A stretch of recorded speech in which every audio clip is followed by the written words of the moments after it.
ദളിതരെയും ന്യൂനപക്ഷങ്ങളെയും ഭയപ്പെടുത്തി കീഴ്പ്പെടുത്തുന്ന ഉത്തരേന്ത്യൻ മോഡൽ സംഘ് പരിവാർ ആൾക്കൂട്ട ആക്രമണമാണ് വാളയാറിൽ കണ്ടത്. ശക്തമായി അപലപിച്ച് കേരളം നിലപാട് വ്യക്തമാക്കി. പാലക്കാട് എസ്.പിയുടെ നേതൃത്വത്തിൽ പ്രത്യേക സംഘത്തിൻ്റെ അന്വേഷണം പുരോഗമിക്കുകയാണ്. അതിഥി തൊഴിലാളിയായി നമ്മുടെ നാട്ടിലേക്ക് വന്ന ഛത്തീസ്ഗഡ് സ്വദേശി രാംനാരായൺ ഭാഗേലിൻ്റെ കൊലയാളികളിൽ പ്രധാനികൾ സംഘ് പരിവാർ അനുഭാവികളും പ്രവർത്തകരുമാണ്. പ്രദേശത്ത് മുൻപ് ഡിവൈഎഫ്ഐ പ്രവർത്തകരെ ആക്രമിച്ച കേസിലെ പ്രതികളാണ് ഇക്കൂട്ടത്തിൽ 2 പേർ. ബംഗ്ലാദേശ് മുസ്ലിം എന്ന ചാപ്പകുത്തിയാണ് രാംനാരായൺ ഭോഗ്ലെയെ കൊലപ്പെടുത്തിയത്. അപരമതവിദ്വേഷത്തിൻ്റെ വർത്തമാനകാല ഇന്ത്യയെ കേരളത്തിലും നടപ്പാക്കാൻ സംഘപരിവാർ ശ്രമിക്കുമ്പോൾ അതുകണ്ട് ലജ്ജിച്ചോ തലതാഴ്ത്തിയോ നിൽക്കുകയല്ല കേരളം ചെയ്തത്. അതിനെ ചെറുത്തു തോൽപ്പിക്കുന്ന ജാഗ്രതയുള്ള നാടായി കേരളം നിൽക്കുകയാണ്. ഇന്ന് ഈ ചർച്ചയിൽ പങ്കെടുക്കുന്നത് doctor P K. Gopan, CPIM, doctor T.S. Shyamkumar, സാമൂഹ്യ നിരീക്ഷകൻ, പ്രിൻറ്റു മഹാദേവ്, BJP വക്താവ്. ഞാൻ ശ്രീ ശ്യാംകുമാറിൽ നിന്ന് ചർച്ച ആരംഭിക്കാം എന്ന് വിചാരിക്കുന്നു. ശ്രീ ശ്യാംകുമാർ, ഇതിപ്പോൾ ഏതാണ്ട് 2-3 ദിവസമായി കേരളം വളരെ ശ്രദ്ധയോടെ, വളരെ ആശങ്കയോടെ, വളരെ ഗൗരവത്തോടെ കേൾക്കുന്ന ഒരു പ്രശ്നമാണിത്. അതിൻ്റെ അന്വേഷണം എങ്ങനെ പുരോഗമിക്കുന്നു, ഏതൊക്കെ നിലകളിൽ അതിൻ്റെ വിവരങ്ങൾ പുറത്തു വരുന്നു എന്ന് ശ്രദ്ധിക്കുന്ന ഒരു വളരെ ഗൗരവപ്പെട്ട ഒരു സമൂഹം തന്നെയാണ് കേരളത്തിൻ്റേത്. അതേതെങ്കിലും തരത്തിൽ ലജ്ജിച്ച്, നമ്മൾ ഇത്തരം കാര്യങ്ങളുണ്ടാകുമ്പോൾ ലജ്ജിക്കുക, തലതാഴ്ത്തുക എന്നൊക്കെ പറയുന്നതിനപ്പുറം ഇത് ഈ നാട്ടിൽ ഇനി ആവർത്തിക്കാതിരിക്കത്തക്ക വിധം ശക്തമായൊരു സാമൂഹ്യ രാഷ്ട്രീയ പൊതുബോധവും ജാഗ്രതയുമല്ലേ കേരളത്തിന് ഇക്കാര്യത്തിൽ ഉണ്ടാവേണ്ടത്? ഏറ്റവും പ്രധാനം അതുതന്നെയല്ലേ? എന്താണ് ഈ വാളയാർ സംഭവം കേരളത്തെ പഠിപ്പിക്കുന്നത്, ഓർമ്മിപ്പിക്കുന്നത്? നമ്മൾ കേരളീയ സമൂഹം വളരെ പരിഷ്കൃതമാണെന്നും പുരോഗമനാത്മകമായ നിലപാട് കൈക്കൊള്ളുന്ന ഒരു സമൂഹമാണെന്നും ഉള്ളൊരു ഖ്യാതി ഇന്ത്യയിൽ ആകമാനം അത്തരമൊരു ഖ്യാതി നിലനിൽക്കുന്നുണ്ട് എന്നുള്ളതൊരു യാഥാർത്ഥ്യമാണ്. ഇന്ന് ഏതാനും നിമിഷങ്ങൾക്ക് മുമ്പ് ഞാൻ യാത്രാമധ്യേ ഒരു വീഡിയോ കാണാനുണ്ടായത് അഖിലേന്ത്യാ അടിസ്ഥാനത്തിൽ പ്രവർത്തിക്കുന്ന ഒരു ന്യൂസ് ചാനലിന്റെ ചർച്ചയാണ്. ആ ചർച്ചയുടെ തലക്കെട്ട് തന്നെ ഗോഡ്സ് ഓൺ കൺട്രിയിൽ മോബ് ലിഞ്ചിങ് എന്നാണ് ആ ടൈറ്റിൽ. ഗോഡ്സ് ഓൺ കൺട്രിയിൽ മോബ് ലിഞ്ചിങ്, ദൈവത്തിന്റെ സ്വന്തം നാട്ടില് നടക്കുന്ന ആൾക്കൂട്ടാക്രമണം. ആ ടൈറ്റിൽ തന്നെ എത്രമാത്രം കേരളത്തെ സംബന്ധിച്ച വളരെ ഒരു എന്താ പറയുന്നത്, ലോകത്തിന് മുമ്പിൽ നാണം കെടുത്തുന്ന രീതിയിലുള്ള ഒരു അവസ്ഥാവിശേഷമായിട്ട് ഈ വാളയാറിലെ സംഭവവികാസങ്ങൾ മാറി തീർന്നിരിക്കുന്നു എന്നുള്ളതാണ് നമ്മൾ ശ്രദ്ധിക്കേണ്ട ഒരു പ്രധാനപ്പെട്ട വിഷയം. ഇതിന് പലതരത്തിലുള്ള തലങ്ങളുണ്ട് എന്നുള്ളതാണ് ശ്രദ്ധിക്കേണ്ട ഒരു പ്രധാനപ്പെട്ട കാര്യം.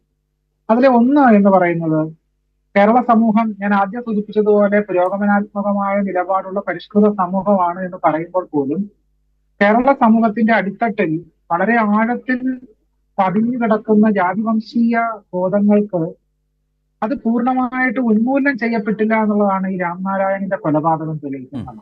യഥാർത്ഥത്തിൽ അതൊരു സാധാരണ ആൾക്കൂട്ട ആക്രമണം എന്ന് പറയാൻ കഴിയില്ല, അതൊരു ജാതിവംശീയ കൊലപാതകമാണ് എന്നുള്ളതാണ്.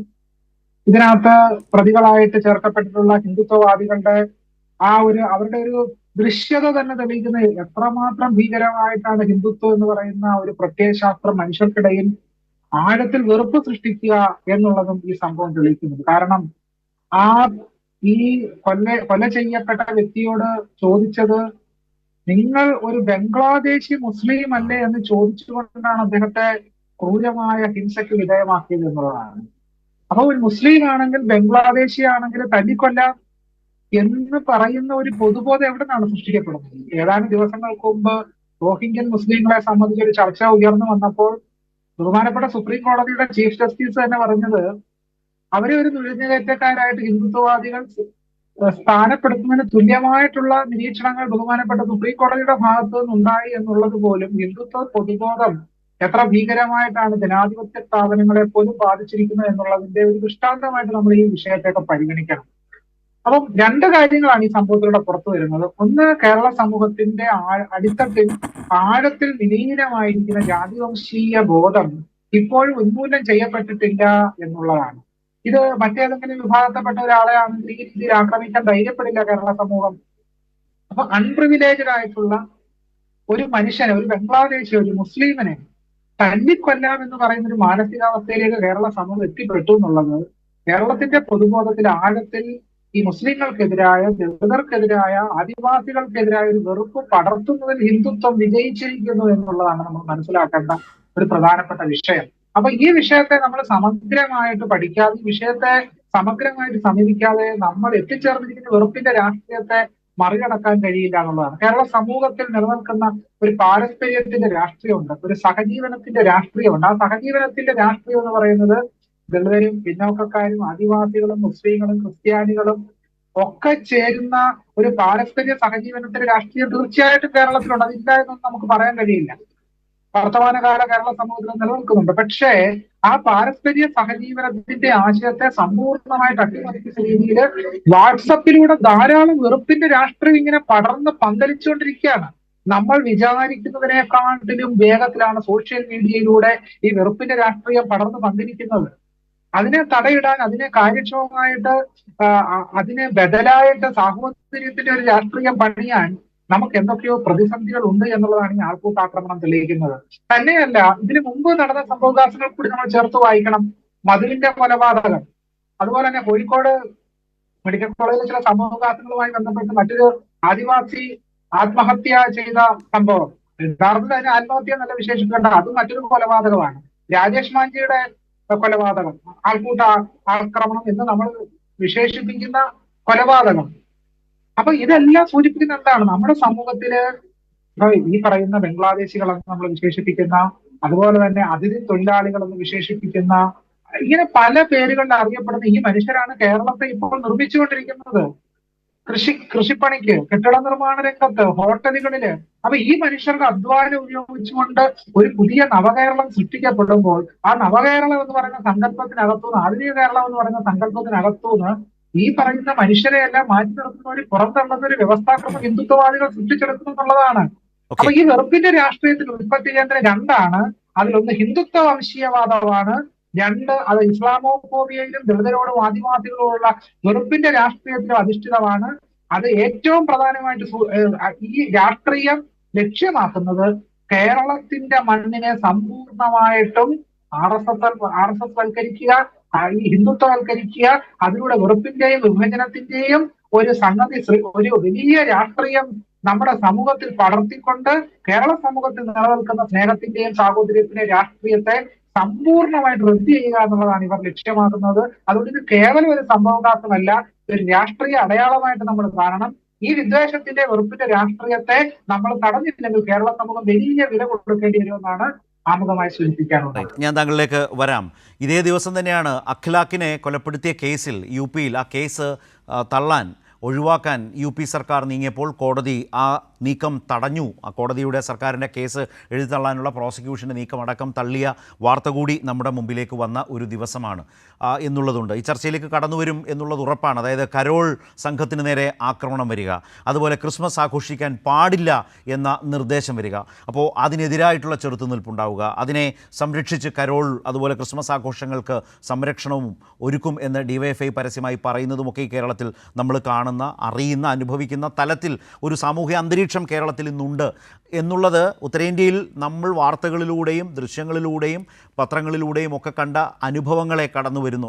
നമ്മുടെ തൊട്ടയൽപ്പക്കത്തേക്കും വരികയാണ്.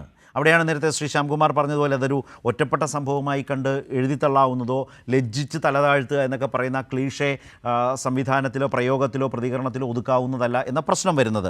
Shri print Mahadev, Shri doctor PK Gopan ഈ ചർച്ചയിലേക്ക് എത്തിയിട്ടുണ്ട്. പ്രിൻറ്റു മഹാദേവ്, BJPയെ സംബന്ധിച്ച് ഇവരുടെ ഒരു സംഘപരിവാർ ബന്ധം, ഇത് യഥാർത്ഥത്തിൽ കൃത്യമായി ബംഗ്ലാദേശി മുസ്ലിം എന്ന ചാപ്പ കുത്തി ആ ഒരു വംശീയ ആക്രമണമാണ് നടന്നത്. അപരമത വിദ്വേഷത്തിനും അപ്പുറത്തേക്ക് തന്നെ, വിദ്വേഷത്തിൻ്റെ ആ വിദ്വേഷ രാഷ്ട്രീയത്തിനും അപ്പുറത്തേക്ക് വംശീയ രാഷ്ട്രീയത്തിൻ്റെ വെളിപ്പെടലാണ് അവിടെ ഉണ്ടായിട്ടുള്ളത്. അതുമായി ബന്ധപ്പെട്ട് കേവലം ഒരു നിഷേധക്കുറിപ്പിലൂടെ തങ്ങൾക്കിതിൽ പങ്കില്ല എന്ന് പറയുന്നതിലൂടെ BJPക്ക് അങ്ങനെ ഒരു നിഷേധിച്ചാൽ തീരുന്നതാണോ ഇതിനകത്തെ നിങ്ങൾക്ക് മേലുയരുന്ന ആരോപണങ്ങൾ? പ്രിൻറ്റു മഹാദേവ്. അല്ല, ഈ വാളയാറിലെ ആൾക്കൂട്ട കൊലപാതകത്തെ സംബന്ധിച്ചിടത്തോളം ഞങ്ങൾ കൃത്യമായിട്ട് അതിൻ്റെ നയം ഞങ്ങൾ വ്യക്തമാക്കിയതാണ്. ഒന്ന്, ആൾക്കൂട്ട കൊലപാതകമാണ്. അതിനകത്ത് BJPയുടെ ഏതെങ്കിലും പ്രവർത്തകന്മാർക്കോ അല്ലെങ്കിൽ BJPയുടെ ചുമതലപ്പെട്ട ആർക്കോ അതിനകത്ത് യാതൊരു ബന്ധവുമില്ല.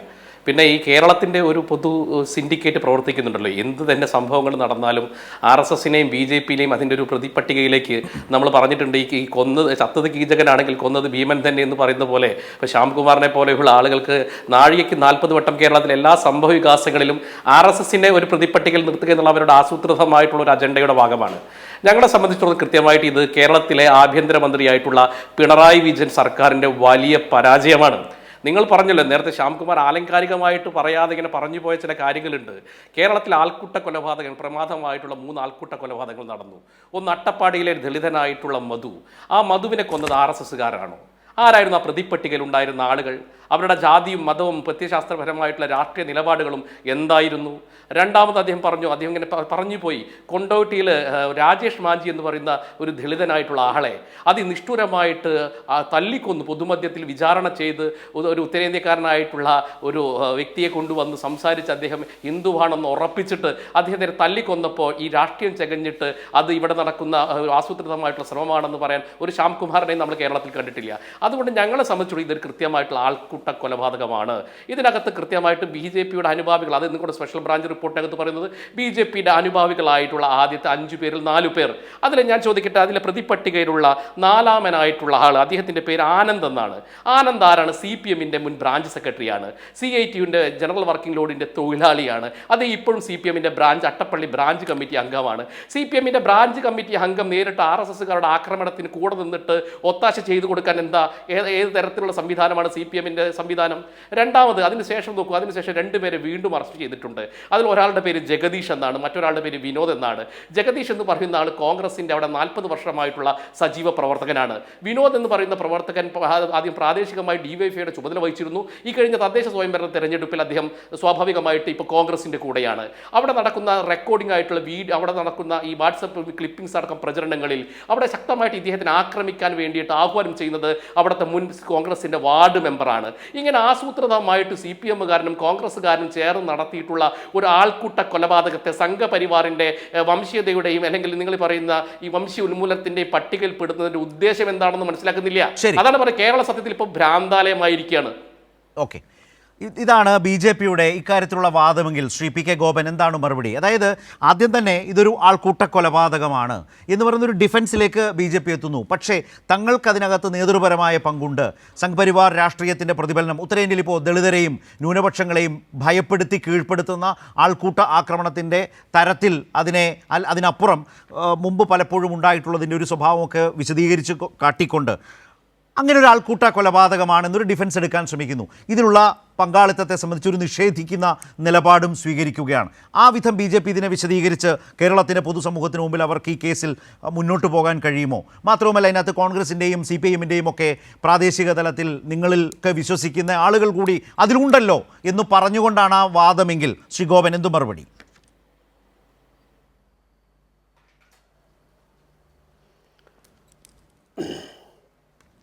അല്ല, അതിൽ BJPയുടെ സുഹൃത്തുക്കളെ പ്രതിരോധിക്കാൻ പരിശ്രമിച്ചത് 4ാമത്തെ ആളാരാണ്, 5ാമത് അറസ്റ്റ് ചെയ്യാൻ പോകുന്ന ആളാരാണ് എന്ന ഒരു ഗണിതശാസ്ത്രം വെച്ചിട്ടാണ് അദ്ദേഹം ഇതിനെ ന്യായീകരിക്കാൻ പരിശ്രമിക്കുന്നത്. അപ്പോൾ അദ്ദേഹം പറയാതെ പറഞ്ഞു വയ്ക്കുന്നത് ആദ്യത്തെ 4 പേരും BJPയാണ്, രണ്ടാമത്തത് കോൺഗ്രസ് അനുഭാവിയും CPIM അനുഭാവിയുമാണ് എന്നുള്ളതാണ്. ഏതായാലും ബംഗ്ലാദേശിൽ നിന്ന് വന്നതാണോ എന്ന് ചോദിച്ചുകൊണ്ട് ഒരു ആക്രമത്തിൽ ആരെങ്കിലും പങ്കെടുത്തിട്ടുണ്ടെങ്കിൽ അവർ CPIMൻ്റെ രാഷ്ട്രീയം പറയുന്നവരല്ലെന്ന് ഈ നാട്ടിൽ അരിയാഹാരം കഴിക്കുന്ന എല്ലാവർക്കും അറിയാം. അപ്പോൾ അതെന്തിൻ്റെ പേരിലാണ് അങ്ങനെ ഒരു ആക്ഷേപം ഉന്നയിക്കുന്നത് എന്നുള്ളത് വളരെ കൃത്യമാണ്. BJP ഈ ചത്തത് കീചകനെങ്കിൽ കൊന്നത് ഭീമൻ തന്നെ എന്ന് അദ്ദേഹം പറഞ്ഞല്ലോ, അത് വസ്തുതയാണ്. മഹാഭാരതത്തിൽ അത് വളരെ കൃത്യമാണ്. ചത്തത് കീചകനുമാണ്, കൊന്നത് ഭീമനുമാണ്. അതുകൊണ്ട് അതിൽ വ്യത്യാസമില്ല. അപ്പോൾ ആൾക്കൂട്ട കൊലപാതകങ്ങൾ ആരുടെ അജണ്ടയാണ്, വടക്കേ ഇന്ത്യയിൽ നടക്കുന്നത് എങ്ങനെയാണ്? ഇപ്പോൾ നേരത്തെ ഇവിടെ ശരത്ത് കൃത്യമായിട്ട് ചൂണ്ടിക്കാണിച്ചതുപോലെ വടക്കേ ഇന്ത്യയിലെ മുഹമ്മദ് അഖ്ലഖിൻ്റെ കേസ് പിൻവലിക്കണമെന്നാവശ്യപ്പെട്ടുകൊണ്ട് നിങ്ങളുടെ UP മുഖ്യമന്ത്രി ബഹുമാന്യനായ നമ്മുടെ UP മുഖ്യമന്ത്രി കേസ് കോടതിയിൽ കൊടുക്കുന്ന സമയമാണിത്. കോടതി അതിനെ തൽക്കാലം നിരസിച്ചിരിക്കുകയാണ്. ആ കേസ് പിൻവലിക്കണമെന്നാണ്. ഇറച്ചി കൈവശം വെച്ചിരുന്നു എന്ന പേരിൽ നിങ്ങൾ നടത്തിയ ആൾക്കൂട്ട കൊലപാതകം അതാണ് മുഹമ്മദ് അക്കലക്കിൻ്റെ കൊലപാതകം. അപ്പോൾ ഈ ആൾക്കൂട്ട കൊലപാതകത്തിന് പരിശീലനം ലഭിക്കുന്നതും ആശയം ലഭിക്കുന്നതും പ്രചോദനം ലഭിക്കുന്നതും BJPയുടെ RSSൻ്റെ ഒരു രാഷ്ട്രീയ അജണ്ടയാണ്. കാരണം അതിനകത്ത് വലിയ തെളിവുകൾ കണ്ടെത്താൻ പറ്റത്തില്ല, ഒരുമിച്ച് കൊന്നു കഴിഞ്ഞാൽ വലിയ തെളിവുകൾ കിട്ടത്തില്ല എന്നൊക്കെയുള്ള ഒരു രാഷ്ട്രീയം പറഞ്ഞു കൊടുക്കുന്നത് അങ്ങനെയാണ്. എന്നിട്ടിപ്പോൾ അതിനെ ന്യായീകരിക്കാൻ പരിശ്രമിക്കുകയാണ്. അപ്പോൾ ഇത് പിന്നെ മധുവിൻ്റെ കൊലപാതകം അതിലേക്ക് കൊണ്ടുവരികയാണ്. മധുവിൻ്റെ കൊലപാതകം ഏതെങ്കിലും ഒരു പൊളിറ്റിക്കൽ പാർട്ടിയുടെ ഒരാശയത്തിൻ്റെ ഭാഗമായി വന്നതല്ല, മറിച്ച് മറ്റ് ചില വിഭാഗത്തിൽപ്പെട്ട ആളുകൾക്ക്, അതിനകത്ത് പൊളിറ്റിക്സോ മതമോ ജാതി എന്നുള്ളതല്ല, ഈ നിരപരാധികളെയും നിസ്വവർഗത്തെയും കാണുമ്പോൾ ഒരു ബുദ്ധിമുട്ടുണ്ട്. അതായത് അവരുടെ തോളിൽ ആർക്കും കയറി ചെല്ലാം എന്ന ഒരു കാഴ്ചപ്പാടിൻ്റെ കൂടി ഭാഗമാണ്. വളരെ ദുർബലരായ മനുഷ്യരെ ആക്രമിക്കുക എന്നുള്ള ഒരു പ്രചോദനം അല്ലെങ്കിൽ ഒരു ചോദന ചിലരിലൊക്കെ ഉണ്ട്. അതിൻ്റെ കൂടി ഭാഗമാണ് അത്. പ്രത്യേകമായ ഒരു രാഷ്ട്രീയ സംവിധാനത്തിൻ്റെ ഭാഗമായിട്ട് നമ്മൾ കേരളീയർ അതിനെ വിലയിരുത്തിയിട്ടില്ല. അങ്ങനെയാണത് ചെയ്തതെങ്കിൽ നമ്മൾ അതിനെ അങ്ങനെ വിലയിരുത്തുന്നതിനും കുഴപ്പമില്ല. അതുകൊണ്ട് നിങ്ങൾ അതിൽ പ്രവർത്തിച്ചവരുടെ മതം എന്താ, ജാതി എന്താ എന്നൊക്കെ ചോദിക്കുന്നതിൻ്റെ അർത്ഥം ആർക്കാണ് മനസ്സിലാകാത്തത്? അതുകൊണ്ട് ഇതിനെ ന്യായീകരിക്കാൻ പോകുമ്പോൾ വേണ്ടത്ര പിൻബലത്തോടു കൂടിയുള്ള കാര്യങ്ങളെങ്കിലും ബഹുമാനപ്പെട്ട BJP സുഹൃത്തിന് അവതരിപ്പിക്കാൻ കഴിയണം. ഇത് ഒരെണ്ണത്തിൽ ഒതുങ്ങി നിൽക്കുന്നതാണോ ഇല്ലയോ എന്നുള്ളത് നോക്കുക. ഈ കഴിഞ്ഞ കുറച്ച് നാളുകളായിട്ട് കേരളത്തിലെ ചില സംഭവവികാസങ്ങൾ നോക്കണം. ഇന്നിപ്പോൾ രാംനാരായണൻ ബംഗ്ലാദേശി എന്ന് പറഞ്ഞിട്ട് നിങ്ങളുടെ SIR നടപ്പിലാക്കിക്കൊണ്ടിരിക്കുമ്പോഴും നിങ്ങൾ പൗരത്വ ബില്ല് നടപ്പിലാക്കിക്കൊണ്ടിരിക്കുമ്പോഴും മറ്റ് രാജ്യങ്ങൾക്കെതിരെ വികാരമിളക്കുക, മതങ്ങൾക്കെതിരെ വികാരമിളക്കുക, ഇതൊക്കെയാണല്ലോ. ഇതിൻ്റെ തുടർച്ചയായിട്ട് നോക്കൂ. ഈ കരോൾ സംഘത്തിന് നേരെ നടത്തിയ ആക്രമണം ആരാണ് നടത്തിയത്? കരോൾ സംഘം എന്ന് പറഞ്ഞാൽ 14 വയസ്സിൽ താഴെയുള്ള കുഞ്ഞുങ്ങളാണ്. ഞാൻ ആ വാർത്ത കണ്ടപ്പോൾ ആലോചിച്ച്, ഞാൻ ഈ 12-13 വയസ്സിലൊക്കെ പിന്നെ ഗ്രന്ഥശാലയുമായി ബന്ധപ്പെട്ട് ജീവിതകാലത്തിൽ വളരെ ആദ്യകാലം മുതലേ ബന്ധപ്പെട്ടിരുന്ന രാഷ്ട്രീയ പ്രവർത്തനത്തിൻ്റെ ഭാഗമായി ബന്ധപ്പെട്ട ഒരാളെന്ന തരത്തിൽ അന്ന് ഞങ്ങളുടെ ഗ്രന്ഥശാലയുടെ ആഭിമുഖ്യത്തിൽ ഈ കരോൾ പോയിട്ടുണ്ട്. അതിനകത്ത് ഞങ്ങളെ സംബന്ധിച്ചന്ന് ഏതെങ്കിലും ഒരു മതത്തിൻ്റെ പ്രശ്നമൊന്നുമില്ല. അതുപോലെ കുട്ടികൾ ഇപ്പോഴും എൻ്റെ വീട്ടിലും വരുന്നുണ്ട് രാത്രി കുട്ടികൾ കരോളുമായിട്ട്. കുട്ടികളുടെ ഒരു ആഘോഷമാണ്. അതിനകത്ത് അവർ ക്രിസ്തുമസ് എന്നുള്ള ഒരു പ്രത്യേക തരത്തിലുള്ള ഏതെങ്കിലും മതത്തിൻ്റെ ആചാരമോ അനുഷ്ഠാനമോ എന്നുള്ളതിനെയല്ല കാണുന്നത്. ഇവിടെ CPIMൻ്റെ ബാൻഡ് സെറ്റാണ് ഉപയോഗിച്ചെന്നാണ് BJPയുടെ സംസ്ഥാന വൈസ് പ്രസിഡന്റ് പത്രസമ്മേളനം നടത്തി പറഞ്ഞത്. CPIMൻ്റെ ഇതേ ബാൻഡ് സെറ്റാണ് കഴിഞ്ഞ വർഷം അവർ ഉപയോഗിച്ചത്. അവിടുന്ന് അവർ വാടകയ്ക്കോ അല്ലെങ്കിൽ സൗജന്യമായിട്ടോ പാർട്ടി ഓഫീസിലിരിക്കുന്ന ഒരു സാധനം അതിൻ്റെ പരിസരത്തുള്ള കുട്ടികൾ എന്ന് ചോദിച്ചാൽ അവർ കൊടുത്തു വിടുകയാണ്. അത് പാർട്ടിയുടെ മറ്റ് ചില പരിപാടികൾക്ക് ഉപയോഗിച്ച് കഴിഞ്ഞാൽ ഇത്തരം ആവശ്യങ്ങൾക്ക് വേണ്ടി കൊടുക്കും. ആ ബാൻഡ് സെറ്റും എടുത്തുകൊണ്ടാണ് അവർ കഴിഞ്ഞ പല വർഷങ്ങളിലും ഈ കരോൾ ഇറങ്ങിയിട്ടുള്ളത്. ഇപ്പോൾ 14 വയസ്സുള്ള കുഞ്ഞുങ്ങൾ കരോൾ നടത്തേണ്ടതില്ല എന്ന് തീരുമാനിക്കുകയാണ്. ക്രിസ്തുമസ് ചില കടകളിൽ ചെന്നിട്ട് നിങ്ങൾ ഇത് വിൽക്കാൻ പാടില്ല എന്ന് അവരോട് ആവശ്യപ്പെടുകയാണ്. ക്രിസ്തുമസ് ഇവിടെ ആഘോഷിക്കേണ്ട എന്ന് പറയുകയാണ്. ഒന്ന് ആലോചിച്ച് നോക്കുക, കേരളത്തിൻ്റെ ഒരു സുഹൃതം എന്താ? ഓണം വന്നു കഴിഞ്ഞാൽ നിങ്ങൾ മാർക്കറ്റിൽ പോയി നോക്കണം. സ്വർണ്ണക്കടയിലും തുണിക്കടയിലും തള്ളിക്കൊണ്ടിരിക്കുന്ന ഹിന്ദുക്കൾ മാത്രമല്ല, ക്രിസ്ത്യാനികളും മുസ്ലിങ്ങളും അത് ആഘോഷമാക്കി മാറ്റും. പെരുന്നാൾ വന്നാൽ ബിരിയാണി വെച്ച് പരസ്പരം കൊടുക്കുന്നതാണ് കേരളീയർ. ക്രിസ്തുമസ് എന്ന് പറഞ്ഞാൽ കേരളത്തിൻ്റെ മൊത്തം ആഘോഷമാണ്. എല്ലാ ഹിന്ദു ഭവനങ്ങളിലും പല മുസ്ലിം ഭവനങ്ങളിലും ഈ നക്ഷത്ര വിളക്കുകൾ തൂക്കും. അത് ക്രിസ്ത്യാനികൾ മാത്രം തൂക്കലല്ല, അത് കേവലം ക്രിസ്തുമസ് മാത്രമല്ല, പുതുവർഷത്തെ വരവേൽക്കലും കൂടിയാണ്. ഇത് വടക്കേന്ത്യൻ രാഷ്ട്രീയം കൈകാര്യം ചെയ്യുന്നവർക്ക് ഇത് മനസ്സിലാവില്ല. വർഗീയ വിഷം വമിപ്പിക്കുന്നവർക്ക് ഇത് മനസ്സിലാവില്ല. മറ്റുള്ള അപരന്മാരെ സൃഷ്ടിക്കുന്നവർക്ക് ഇത് മനസ്സിലാവില്ല. ഇതിനകത്ത് അല്പം സ്നേഹം വേണം, കാരുണ്യം വേണം, നന്മ വേണം. ഇതൊക്കെ മനസ്സിൽ സൂക്ഷിക്കണം. പൊളിറ്റിക്സ് എന്ന് പറയുന്നത് BJP പ്രവർത്തിക്കുന്നതും കോൺഗ്രസ് പ്രവർത്തിക്കുന്നതും CPM പ്രവർത്തിക്കുന്നതും പൊതുജനങ്ങളുടെ ക്ഷേമത്തിനും നന്മയ്ക്കും വേണ്ടിയുള്ള വ്യത്യസ്ത ആശയങ്ങൾ മുന്നോട്ട് വെക്കുകയാണ്. അതിൽ ഏത് ആശയമാണ് ജനങ്ങൾക്ക് സ്വീകാര്യമാവുന്നത് അത് അവർ സ്വീകരിക്കും. അതായിരിക്കണം പൊളിറ്റിക്സ്. അതിനപ്പുറത്ത് പൊളിറ്റിക്സ് എന്ന് പറഞ്ഞാൽ വർഗീയ വിഷം വമിപ്പിക്കാനും മറ്റുള്ളവരെ അപരരെ സൃഷ്ടിക്കാനുമുള്ള ഒരു പൊളിറ്റിക്സാണ് BJP കൈകാര്യം ചെയ്തത്. ഞാൻ പറയാൻ ശ്രമിച്ച കാര്യം നിങ്ങൾ 2-3 ഉദാഹരണം നോക്കിയോ. ഒന്ന്, ഈ പാലത്തായി കേസിൽ നിങ്ങൾ ആദ്യം BJP പറഞ്ഞതെന്താ? ഞങ്ങളുമായിട്ട് ബന്ധമില്ല. തൃക്കട്ടുങ്ങോട്ടൂർ BJP പഞ്ചായത്ത് പ്രസിഡന്റ് ഈ കേസിൽ പ്രതിയാണ്. അവസാനം അവിടുത്തെ മണ്ഡലം ഭാരവാഹികൾ ഇന്നും കൊടുത്ത ക്ലിപ്പിംഗ് നമ്മുടെ വോയിസ് ക്ലിപ്പ് കിടപ്പുണ്ട്. അതിനകത്തൊരു പറഞ്ഞത് BJPക്ക് ഇതുമായിട്ട് ബന്ധമില്ല, നിങ്ങൾ BJPയുടെ പേരിൽ ആക്ഷേപം ഉന്നയിക്കുകയാണ്. അവസാനം ഈ പത്മരാജനെ അറസ്റ്റ് ചെയ്തത് BJP കേന്ദ്രത്തിൽ നിന്ന്.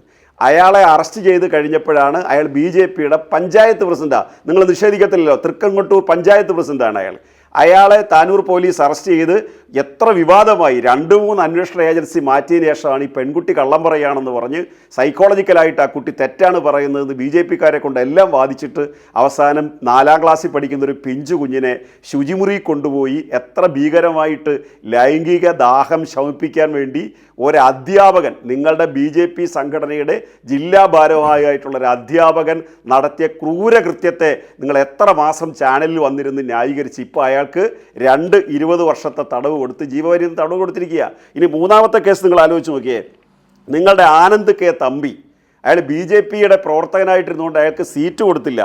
അയാൾ അതിൻ്റെ പേരിൽ സ്വതന്ത്രനായിട്ട് മത്സരിക്കാൻ തീരുമാനിച്ചു. അയാൾ BJP മാറിയിട്ട് സ്വതന്ത്രൻ. ആ സ്വതന്ത്രനായിട്ട് മത്സരിച്ചപ്പോൾ അയാളുടെ പേരിൽ വലിയ സമ്മർദ്ദം ചെന്നു. അയാളെ കൊല്ലുമെന്ന് ഭീഷണിപ്പെടുത്തി. അവസാനം അത് താങ്ങാൻ വയ്യാതെ അയാൾ തന്നെ ആത്മഹത്യ ചെയ്യുന്ന സാഹചര്യം ഉണ്ടായി. കേരളം മൊത്തം ചർച്ച ചെയ്തതാണ്. അടുത്ത തിരുമല അനിലെ പ്രിൻഡു മഹാദേവന് അറിയാൻ വയ്യാത്ത ആളല്ലല്ലോ.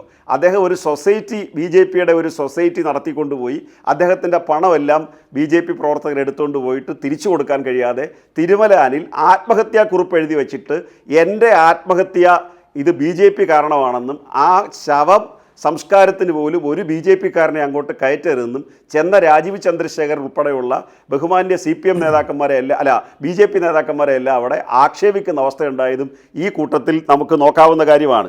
അതുപോലെ സന്ദീപാനന്ദഗിരിയുടെ ആശ്രമം നശിപ്പിച്ചപ്പോഴും നിങ്ങൾ എത്ര ചാനൽ ചർച്ചയിൽ നിങ്ങളുടെ നേതൃത്വം വന്നിരുന്ന് വലിയ വാദത്തിൽ പറഞ്ഞൊരു കാര്യമാണ്, ഞങ്ങൾക്ക് ഇതുമായിട്ട് ഉത്തരവാദിത്വമില്ല. അവസാനം കോൺഗ്രസും മുസ്ലിം ലീഗും BJP എല്ലാം കൂടെ പറഞ്ഞു CPM-കാരാണ് സന്ദീപാനന്ദഗിരിയുടെ ആശ്രമം കത്തിച്ചത് എന്ന് പറഞ്ഞു. ശബരിമല വിഷയത്തിൽ സന്ദീപാനന്ദഗിരി ഒരു ശരിയായ നിലപാടെടുത്തതിൻ്റെ ദേഷ്യത്തിനാണ്. എങ്ങനെ അവസാനം ആ കേസ് തീർന്നത്?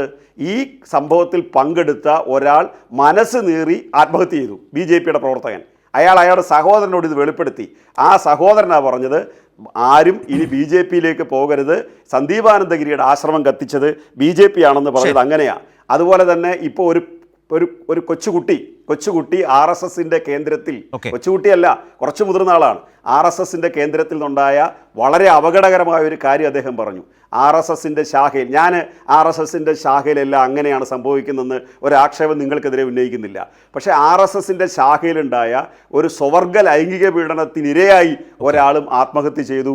അയാൾ പുറംലോകത്തോട് പറയുകയാണ് ഒരു കാരണവശാലും അങ്ങോട്ട് പോകരുത്, കാരണം അവിടെ സ്ത്രീകൾക്ക് പ്രവേശനമില്ല. RSS-നകത്ത് ഒരു സ്ത്രീക്ക് മെമ്പർഷിപ്പ് കൊടുക്കാറില്ല. RSS-ന്റെ ശാഖയിൽ സ്ത്രീകളെ പ്രവേശിപ്പിക്കാറില്ല. അടിസ്ഥാനപരമായി ഹിന്ദുത്വ വർഗീയതയുടെ മൂല്യശാസ്ത്രം എന്ന് പറഞ്ഞു കഴിഞ്ഞാൽ സ്ത്രീ വിരുദ്ധമാണ്, ദളിത് വിരുദ്ധമാണ്, അല്ലെങ്കിൽ SC/ST വിരുദ്ധമാണ്. ഇതാണ് നിങ്ങളുടെ പൊളിറ്റിക്സ്. ആ പൊളിറ്റിക്സിന്റെ ഭാഗമായി സ്ത്രീകൾക്ക് പ്രവേശനമില്ലാത്ത RSS-ന്റെ ശാഖയിൽ ഒരു കുട്ടി എങ്ങനെയാണ് പീഡിപ്പിക്കപ്പെട്ടത്? ഈ സംഭവങ്ങളെല്ലാം നോക്കിക്കഴിഞ്ഞാൽ നിങ്ങൾ യഥാർത്ഥത്തിൽ ഇപ്പോൾ നടത്തിക്കൊണ്ടിരിക്കുന്ന പൊളിറ്റിക്സ് ജനാധിപത്യപരമല്ല, പണ്ടും അങ്ങനെയല്ല. മറിച്ച് നിങ്ങൾ കൈകാര്യം ചെയ്യാൻ ശ്രമിക്കുന്ന രാഷ്ട്രീയം ആൾക്കൂട്ട കൊലപാതകത്തിൻ്റെതാണ്, മനഃശാസ്ത്രത്തിൻ്റെതാണ്, ആത്മഹത്യ ചെയ്യാൻ പ്രേരിപ്പിക്കുന്ന രാഷ്ട്രീയമാണ്, പീഡനത്തിന്റെ രാഷ്ട്രീയമാണ്, ലൈംഗിക നിരവധി ഉദാഹരണങ്ങൾ, അത് കൊച്ചു പെൺകുട്ടിയായാലും ശരി ആൺകുട്ടികളായാലും. നിരവധി ഉദാഹരണങ്ങൾ ചൂണ്ടിക്കാട്ടിയാണ് ഡോക്ടർ പി.കെ. ഗോപൻ ഇതേക്കുറിച്ച് സംസാരിച്ചത്. നിരവധി ഉദാഹരണങ്ങൾ ചൂണ്ടിക്കാട്ടിക്കൊണ്ട് ഞാൻ അതുകൊണ്ട് ശ്രീ ശ്യാംകുമാറിലേക്ക് വരുന്നതിന് മുമ്പ് തന്നെ പ്രിൻറ്റുവിലേക്ക് വരാം. കാരണം എത്ര ഉദാഹരണങ്ങൾ താങ്കൾ പറഞ്ഞ അതേ ആ വാക്യത്തെ കടമെടുത്താണ് പി.കെ. ഗോപൻ പറഞ്ഞത്. ചത്തത് കീചകനെങ്കിൽ ഉറപ്പായും അത് ഭീമൻ തന്നെ.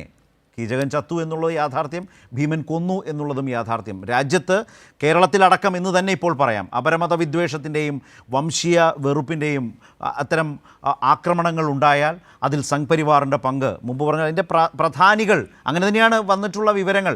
അതിൽ ഈ പറഞ്ഞതുപോലെ അവിടെയാണ് നിങ്ങൾ പറഞ്ഞ ആൾക്കൂട്ടം ഉണ്ടാകുന്നത്. ആ ആൾക്കൂട്ടത്തിൽ പ്രധാനി ആര്? ആ പ്രധാനികൾ എന്താണ് ചോദിച്ചത്? ആ പ്രധാനികളിൽ നിന്ന് അങ്ങനെ ഒരു ആക്രമണം അവിടെ നടക്കും വിധത്തിലേക്ക് രൂപപ്പെട്ടു. നിങ്ങൾ ബംഗ്ലാദേശി മുസ്ലിം അല്ലേ എന്ന ചോദ്യത്തിൽ ഉയരുന്നുണ്ട്. ആ അപരമത വിദ്വേഷത്തിൻ്റെ ഉറവിടം എവിടെയാണ്? ആ വംശീയതയുടെ ഉറവിടം ഏതാണ് എന്ന കാര്യത്തിൽ യാതൊരു തർക്കവും ഈ രാജ്യത്തിന് ഇന്നില്ല എന്നിരിക്കെ ചത്തത് കീചകനാണ്, കൊന്നത് ഭീമൻ തന്നെയാണ്. അവിടെയാണ് നിങ്ങളുടെ ഉത്തരവാദിത്വം. കേവലം നിഷേധം കൊണ്ട് മാത്രം തീരില്ല. അല്ല, നിഷേധമല്ലല്ലോ സാർ, ഇത് ഫാക്റ്റ് ആണല്ലോ. ഇപ്പം ഞാൻ പറയുന്നത് ഈ സ്പെഷ്യൽ ബ്രാഞ്ച്, കേരള പോലീസിന്റെ സ്പെഷ്യൽ ബ്രാഞ്ച് എന്ന് പറഞ്ഞ സംഘപരിവാറിന്റെ ഒരു പരിവാർ സംഘടന ഒന്നുമില്ലല്ലോ. സ്പെഷ്യൽ ബ്രാഞ്ചിന്റെ റിപ്പോർട്ടുകൾ കൃത്യമായിട്ടുണ്ടല്ലോ. ആ റിപ്പോർട്ടിനകത്ത് കൃത്യമായിട്ട് പറയുന്നുണ്ട് ഈ ചോദ്യം. ഈ കേസിൽ ഒരു എഫ്ഐആർ ഉണ്ട്. ഈ കേസിൽ പ്രതികൾ അറസ്റ്റ് ചെയ്യപ്പെട്ടു. അതിന് റിമാൻഡ് റിപ്പോർട്ട് ഉണ്ട്. നാളെ കസ്റ്റഡി അപേക്ഷ കൊടുക്കാൻ പോകും, കസ്റ്റഡിയിൽ വാങ്ങാൻ അപേക്ഷ കൊടുക്കും. അപ്പോൾ പിന്നെ സ്പെഷ്യൽ ബ്രാഞ്ചിന്റെ റിപ്പോർട്ട് ഒരു കോർട്ട് ഡോക്യുമെന്റ് അല്ല. ഞാൻ പറഞ്ഞത് കോടതിക്ക് മുമ്പിൽ വരുന്ന രേഖകളുള്ളപ്പോൾ പിന്നെ എന്തിന് സ്പെഷ്യൽ ബ്രാഞ്ച്? റിപ്പോർട്ട് ഉണ്ട്. അതൊരു രേഖകളിലാണ് സ്പെഷ്യൽ ബ്രാഞ്ച് എന്ന് പറയുന്ന ഒരു അരൂപിയാണല്ലോ. കോടതിക്ക് മുമ്പാകെ വന്ന രേഖകൾ ഈ കേസുമായി ബന്ധപ്പെട്ടുണ്ട്. പ്രിന്റു പറഞ്ഞു. അതന്നെ ആ കോടതി രേഖകളിൽ പറഞ്ഞ കാര്യങ്ങളൊക്കെ പറഞ്ഞത് സംഘപരിവാറിന്റെ RSSന്റെ ഒരു മെമ്പർഷിപ്പുള്ള ഒരു പ്രവൃത്തിയല്ല. ഇതിനകത്ത് കൃത്യമായി ആൾക്കൂട്ടത്തിൽ ഇടപെട്ടുള്ള കോൺഗ്രസ്സുകാരനും CPM-കാരനുമാണ്. അവർ ഇടപെട്ടുണ്ടാക്കിയ ഒരു കൊലപാതകത്തെ കേരളത്തിലെ ഇത് നിങ്ങൾ എന്ത് ചെയ്യണം? ഇതിലെ രണ്ട് പ്രതികൾ പ്രദേശത്ത് ഡിവൈഎഫ്ഐ പ്രവർത്തകരെ വധിക്കാൻ ശ്രമിച്ച കേസിലെ പ്രതികളാണ്. അതുപോലെ തന്നെ വാർത്തകളിൽ വന്ന മറ്റൊന്നുണ്ട്. സുബൈർ വധക്കേസിലെ പ്രതിയായിട്ടുള്ള പ്രദേശത്തെ RSS പ്രവർത്തകനോ മറ്റോ അല്ലെ സംഘപരിവാർ പ്രവർത്തകൻ അവിടെ പ്രതികളെ കാണാൻ ഞാൻ പറഞ്ഞ വ്യക്തികൾ എന്ന് നിങ്ങൾ പറയാത്ത, ഞാൻ ഇതിലെ 4ാമത്തെ പ്രതി ഇപ്പോഴും CPM-ന്റെ ബ്രാഞ്ച് കമ്മിറ്റി മെമ്പറാണ് സാർ.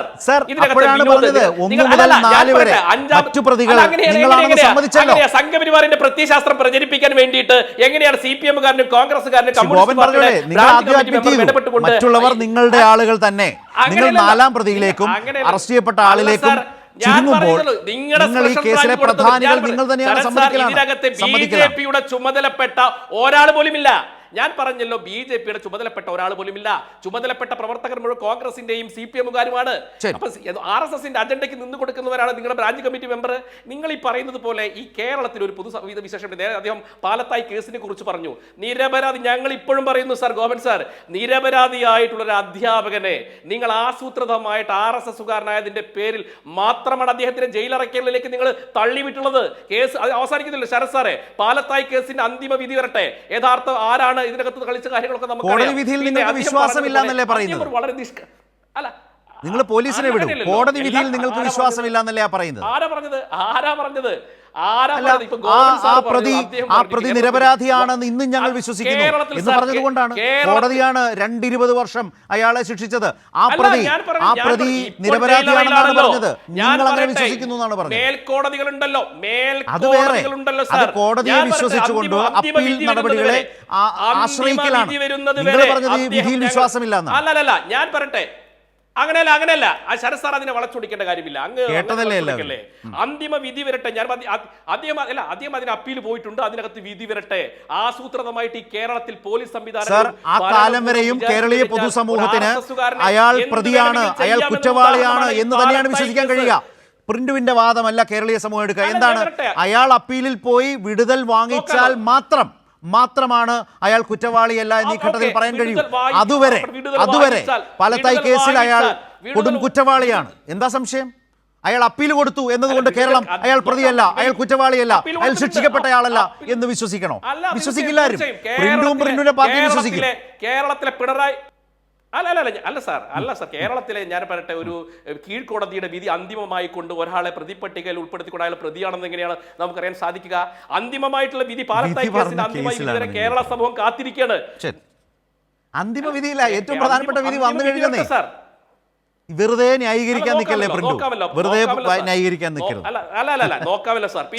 പിന്നെ കേരളത്തിൽ ആരാണ് ഈ വർഗീയതയുടെ വിഭജനത്തിനും വംശീയതയെ പറഞ്ഞത്? കേരളത്തില് CPM-കാരുടെ കുറിച്ച് പറയാൻ എന്ത് അധികാരമാണുള്ളത്? പിണറായി വിജയൻ സർക്കാർ അധികാരത്തിൽ വന്നതിന് ശേഷമാണ് കേരളത്തിൽ, ഇന്ത്യയിൽ തന്നെ 4ാം സ്ഥാനത്താണ് ദളിത് പീഡനത്തിൽ കേരളം നിൽക്കുന്നത്. നിങ്ങൾ മനസ്സിലാക്കണം. കേരളത്തിൽ ആത്മഹത്യ ചെയ്ത് സൂയിസൈഡ് ചെയ്തിട്ടുള്ള 10 വർഷം കൊണ്ട് ആത്മഹത്യ ചെയ്ത ആളുകളുടെ എണ്ണം എന്ന് പറയുന്നത് 6036ആണ്. അതിൽ 4600 പേര്. പ്രിന്റ് അതിന്റെ ഡീറ്റെയിൽസ് പറയണം. പ്രിന്റ് പറയണം. പ്രിന്റ് ഒരു ആർഗ്യുമെന്റ് വെച്ചാൽ അത് സബ്സ്റ്റാൻഷിയേറ്റ് ചെയ്യണം. ഏത് റെക്കോർഡ്, ഏതൊക്കെ തരത്തിൽ, അതിന് അവലംബമായ രേഖകൾ എന്ത്, പ്രിന്റ് പറയണം. അല്ലാത്ത പക്ഷം അത് ഉൾക്കൊള്ളാൻ കഴിയില്ല. കേരളത്തിന്റെ സ്ഥാനം അതേയല്ല. കേരളത്തിന്റെ സ്ഥാനം അതല്ല. അതാണ് യാഥാർത്ഥ്യം. കേരളത്തിലെ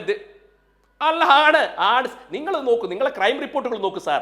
കേരളത്തിലെ ക്രൈം റിപ്പോർട്ട് നിങ്ങളാണ് പ്രൂവ് ചെയ്യേണ്ട ആൾ, നിങ്ങളാണ് ആക്ഷേപം ഉന്നയിച്ചത്. ഇനി പോട്ടെ, ഇനി ചോദിക്കട്ടെ.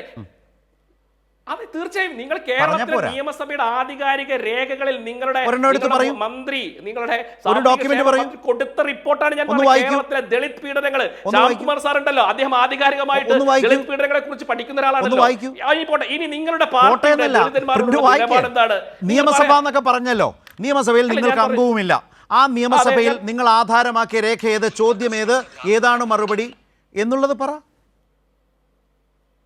ഞാൻ പറയാം രാജ്യത്ത്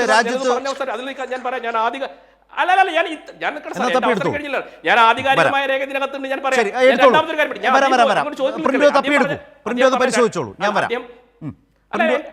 പ്രിന്റ് അത് പരിശോധിച്ച് കണ്ടെത്തിയിട്ട് വരും. അദ്ദേഹം പറഞ്ഞ രണ്ടാമത്തെ ഒരു കാര്യത്തിന് മറുപടി പറയാം. അദ്ദേഹം കണ്ടെത്താനൊന്നുമില്ല, എന്റെ കയ്യിലുള്ള രേഖയാണ്. അതുകൊണ്ട് കാര്യമില്ല. രണ്ടാമത്തെ കാര്യം ഈ രേഖയെക്കുറിച്ചല്ല ചോദിച്ചത്, ഈ രേഖയെക്കുറിച്ചല്ല ചോദിച്ചത്. പ്രിന്റ് ഡോക്യുമെന്റ് വെച്ച് സംസാരിക്കും. കേരളത്തിലെ ഞാൻ പറയാം, ഓരോ എണ്ണമടക്കമുണ്ട് സാർ, അത് ഞാൻ പറയാം. അത് പറയട്ടെ സാർ. ഈ ചർച്ചയ്ക്ക് മുമ്പ് ആധികാരികമായ എണ്ണമടക്കം ഞാൻ പറഞ്ഞു തരാം. ദളിത് പീഡനങ്ങളെ കുറിച്ചിട്ട്, ദളിത് ആത്മഹത്യകളെ കുറിച്ച്, സ്ത്രീ പീഡനങ്ങളെ കുറിച്ചുള്ള എണ്ണ പറഞ്ഞു തരാം. ഒരു കാര്യത്തിലൂടെ എനിക്ക് മറുപടി പറയേണ്ടതുണ്ട്. അല്ല ഞാൻ എന്റെ കയ്യിലുണ്ട്, ഇപ്പോൾ തന്നെ ഞാൻ പറയും. ഞാൻ പറയാന്ന് പറയാം, എനിക്കിത് നോക്കണം സാർ. ഞാൻ അദ്ദേഹം പറയാം മറ്റൊരു ഓക്കെ. ശ്രീ ശ്യാംകുമാർ, ഇതിനെ മുമ്പ് പറഞ്ഞതുപോലെ തന്നെ അദ്ദേഹം താങ്കളുടെയൊക്കെ വാദത്തെ താങ്കൾ പ്രാഥമികമായി ആമുഖമായി പറഞ്ഞു വെച്ചതിനെ പൂർണ്ണമായി നിരാകരിച്ചു. സ്വാഭാവികമാണത്. നിരാകരിച്ചുകൊണ്ട് താങ്കളൊക്കെ എടുക്കുന്ന നിലപാടുകളാകെയും കേവലം ആരോപിക്കൽ മാത്രമാണ്. അതിനപ്പുറത്തേക്ക് കേരളീയ പൊതുസമൂഹത്തെ ഈ കാര്യങ്ങൾ കൊണ്ട് താങ്കൾ പറഞ്ഞത് ഇത് ഒറ്റപ്പെട്ട സംഭവമായി കണ്ട് അവഗണിക്കരുത്, ഇതൊരു അടയാളമാണ് എന്നാണ് ഡോക്ടർ ശ്യാംകുമാർ പറഞ്ഞു വെച്ചത്. പക്ഷേ ഇത് ആ തരത്തിൽ നടത്തുന്ന വളരെ ആസൂത്രിതമായ സംഘ്പരിവാർ വിരുദ്ധ പ്രചാരണത്തിൻ്റെ ഒരു ശൈലിയാണ്, ഒരു സാഹചര്യമാണ് എന്ന നിലയിലാണ് BJP ഇതിനെ വിശദീകരിക്കാൻ ശ്രമിച്ചത്. കേട്ടല്ലോ. അതുപോലെ തന്നെ കരോളിൻ്റെ കാര്യത്തിൽ കണ്ടു, ആക്രമിക്കുന്നു. 12-13 വയസ്സായ കുട്ടികൾ നടത്തുന്ന കരോളിനെ ആക്രമിക്കുന്ന നമ്മൾ കണ്ടു. സ്കൂളുകളിൽ ക്രിസ്മസ് ആഘോഷങ്ങൾ പാടില്ല എന്ന് പറയുന്നത് കണ്ടു. ഏറ്റവും ശ്രദ്ധേയമായ കാര്യം ഇന്ന് തന്നെ വാർത്തകളിൽ വന്ന UP-യിൽ, ഉത്തർപ്രദേശിൽ ക്രിസ്മസ് അവധിയില്ല എന്നുള്ളതാണ്.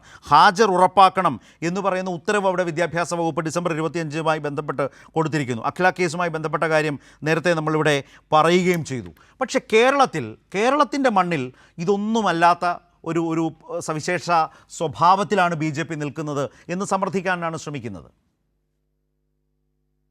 വളരെ നമ്മൾ അഖിലേന്ത്യാ അടിസ്ഥാനത്തിൽ തന്നെ ഈ പ്രശ്നത്തെ ഒന്ന് സമീപിക്കേണ്ടതായിട്ടുണ്ടെന്ന് തോന്നുന്നു. കാരണം കേരളത്തിന് പുറത്ത് ക്രിസ്ത്യാനികളെ, കന്യാസ്ത്രീകളെ, അതുപോലെ തന്നെ ക്രിസ്തുവിന്റെ പ്രതിമകളെ, ബൈബിള് കത്തിക്കൽ, ഇങ്ങനെ എണ്ണമറ്റ സംഭവവികാസങ്ങളിലൂടെയാണ് സംഘപരിവാരം അല്ലെങ്കിൽ ഹിന്ദുത്വ വംശീയ ശക്തികൾ യഥാർത്ഥത്തിൽ ഇന്ത്യയിൽ ആകമാനം പ്രവർത്തിച്ചു. ഇപ്പൊ ഏതാനും ദിവസങ്ങൾക്ക് മുമ്പ് നടന്ന സംഭവവികാസങ്ങൾ നമുക്കൊന്ന് ഓടിച്ചു നോക്കിയാൽ 5 കാര്യങ്ങൾ നമുക്ക് കാണാൻ കഴിയും. അതിലൊന്ന് ഒഡീഷ, ഭുവനേശ്വർ, ഈ 2 സംസ്ഥാനങ്ങളുമായി ബന്ധപ്പെട്ട്, ഈ 2 സ്ഥലങ്ങളുമായി ബന്ധപ്പെട്ട് ക്രിസ്തുമസ് സാധനങ്ങൾ വിൽപ്പനയ്ക്ക് വെച്ച വഴിയോര കച്ചവടക്കാരെ ഭീഷണിപ്പെടുത്തിയ സംഭവവാസം ഉണ്ടായത് ഒഡീഷയിലും ഭുവനേശ്വരിലുമാണ്. 2, ഈ ക്രിസ്മസ് ആഘോഷവുമായി ബന്ധപ്പെട്ട് കോട്ടാൻകോട്ട് ഹിന്ദുക്കൾ കടകൾ അലങ്കരിക്കരുത്, ആഘോഷങ്ങളിൽ നിന്ന് അവർ വിട്ടു നിൽക്കണമെന്ന് ആഹ്വാനം ചെയ്ത VHPയുടെ വീട്ടൂരാണ്. 3, ക്രിസ്മസിന് അവധിയില്ലെന്ന് പറഞ്ഞത് UP സർക്കാരാണ്. യോഗി ആദിത്യനാഥിന്റെ സർക്കാരാണ് പറഞ്ഞത് ക്രിസ്മസിന് അവധിയില്ലെന്ന്. ഇവിടെ കേരളത്തിൽ വലിയ കേക്കുമായിട്ട് നടക്കുക. പക്ഷെ UP-യിൽ പറയുന്നത് UP-യിൽ ക്രിസ്മസിന് അവധിയില്ല, പകരം മറ്റൊരാളുടെ പിറന്നാൾ ആഘോഷിക്കാനാണ് പറയുന്നത്. ക്രിസ്തുവിന്റെ ഈ പറയുന്ന ജയന്തി ആഘോഷിക്കുന്നതിനോ ക്രിസ്തുവിന്റെ ദാർശനികമായ കാര്യങ്ങൾ ഉയർത്തിപ്പിടിക്കുന്നതിന് പകരം മറ്റു ചില പിറന്നാളുകൾ ആഘോഷിക്കാൻ പറയുന്നു. തപാൽ വകുപ്പിന്റെ ക്രിസ്മസ് ആഘോഷത്തിൽ ഗണനീയുടെ പാടണമെന്ന് ആഹ്വാനം ചെയ്യുന്നു. അങ്ങനെ തപാൽ വകുപ്പ് ആഘോഷമേ വേണ്ടെന്ന് വെക്കുന്ന സംഭവവികാസം ഉണ്ടാകുന്നു. ക്രിസ്മസ് ആഘോഷം മതപരിവർത്തനത്തിന് വഴിവെക്കുമെന്ന് പറയുന്നത് ഡൽഹി ലജ്പത് നഗറിൽ കരോൾ തടഞ്ഞുകൊണ്ട് ബജ്രംഗ് ദൾ പ്രവർത്തനത്തിനാണ് പറഞ്ഞത്. RSSന്റെ മേധാവി മോഹൻ ഭാഗവത് പറഞ്ഞ എന്താണ്?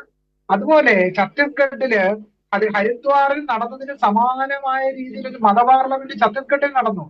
അതില് അഗർവാൾ എന്ന് പറയുന്ന, അതിന് മുഴുവൻ പേര് ഞാൻ ഓർക്കുന്നില്ല, ആ അഗർവാൾ എന്ന് പറയുന്ന പേരായിട്ടുള്ള ഹിന്ദുത്വവാദി പ്രവർത്തകൻ പറഞ്ഞത് ക്രിസ്മസ് ആഘോഷം ഈ രീതിയിൽ ഇനി ഇന്ത്യയിൽ നടത്തുവാൻ പാടില്ല.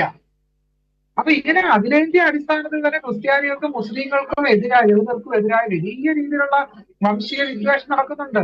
കേരളത്തിലെ ഒരു പുരോഹിതൻ, മതപുരോഹിതനാണല്ലോ പറഞ്ഞത്, കേരളത്തിലെ പുറത്ത് കർണാടകയിൽ ഉൾപ്പെടെ ഈ പറയുന്ന പുരോഹിത വേഷം ധരിച്ചുകൊണ്ട് പുറത്തിറങ്ങാൻ വയ്യാത്ത അവസ്ഥയാണെന്ന് പറഞ്ഞത് കേരളത്തിലെ ഒരു പുരോഹിതനാണ് പറഞ്ഞത്.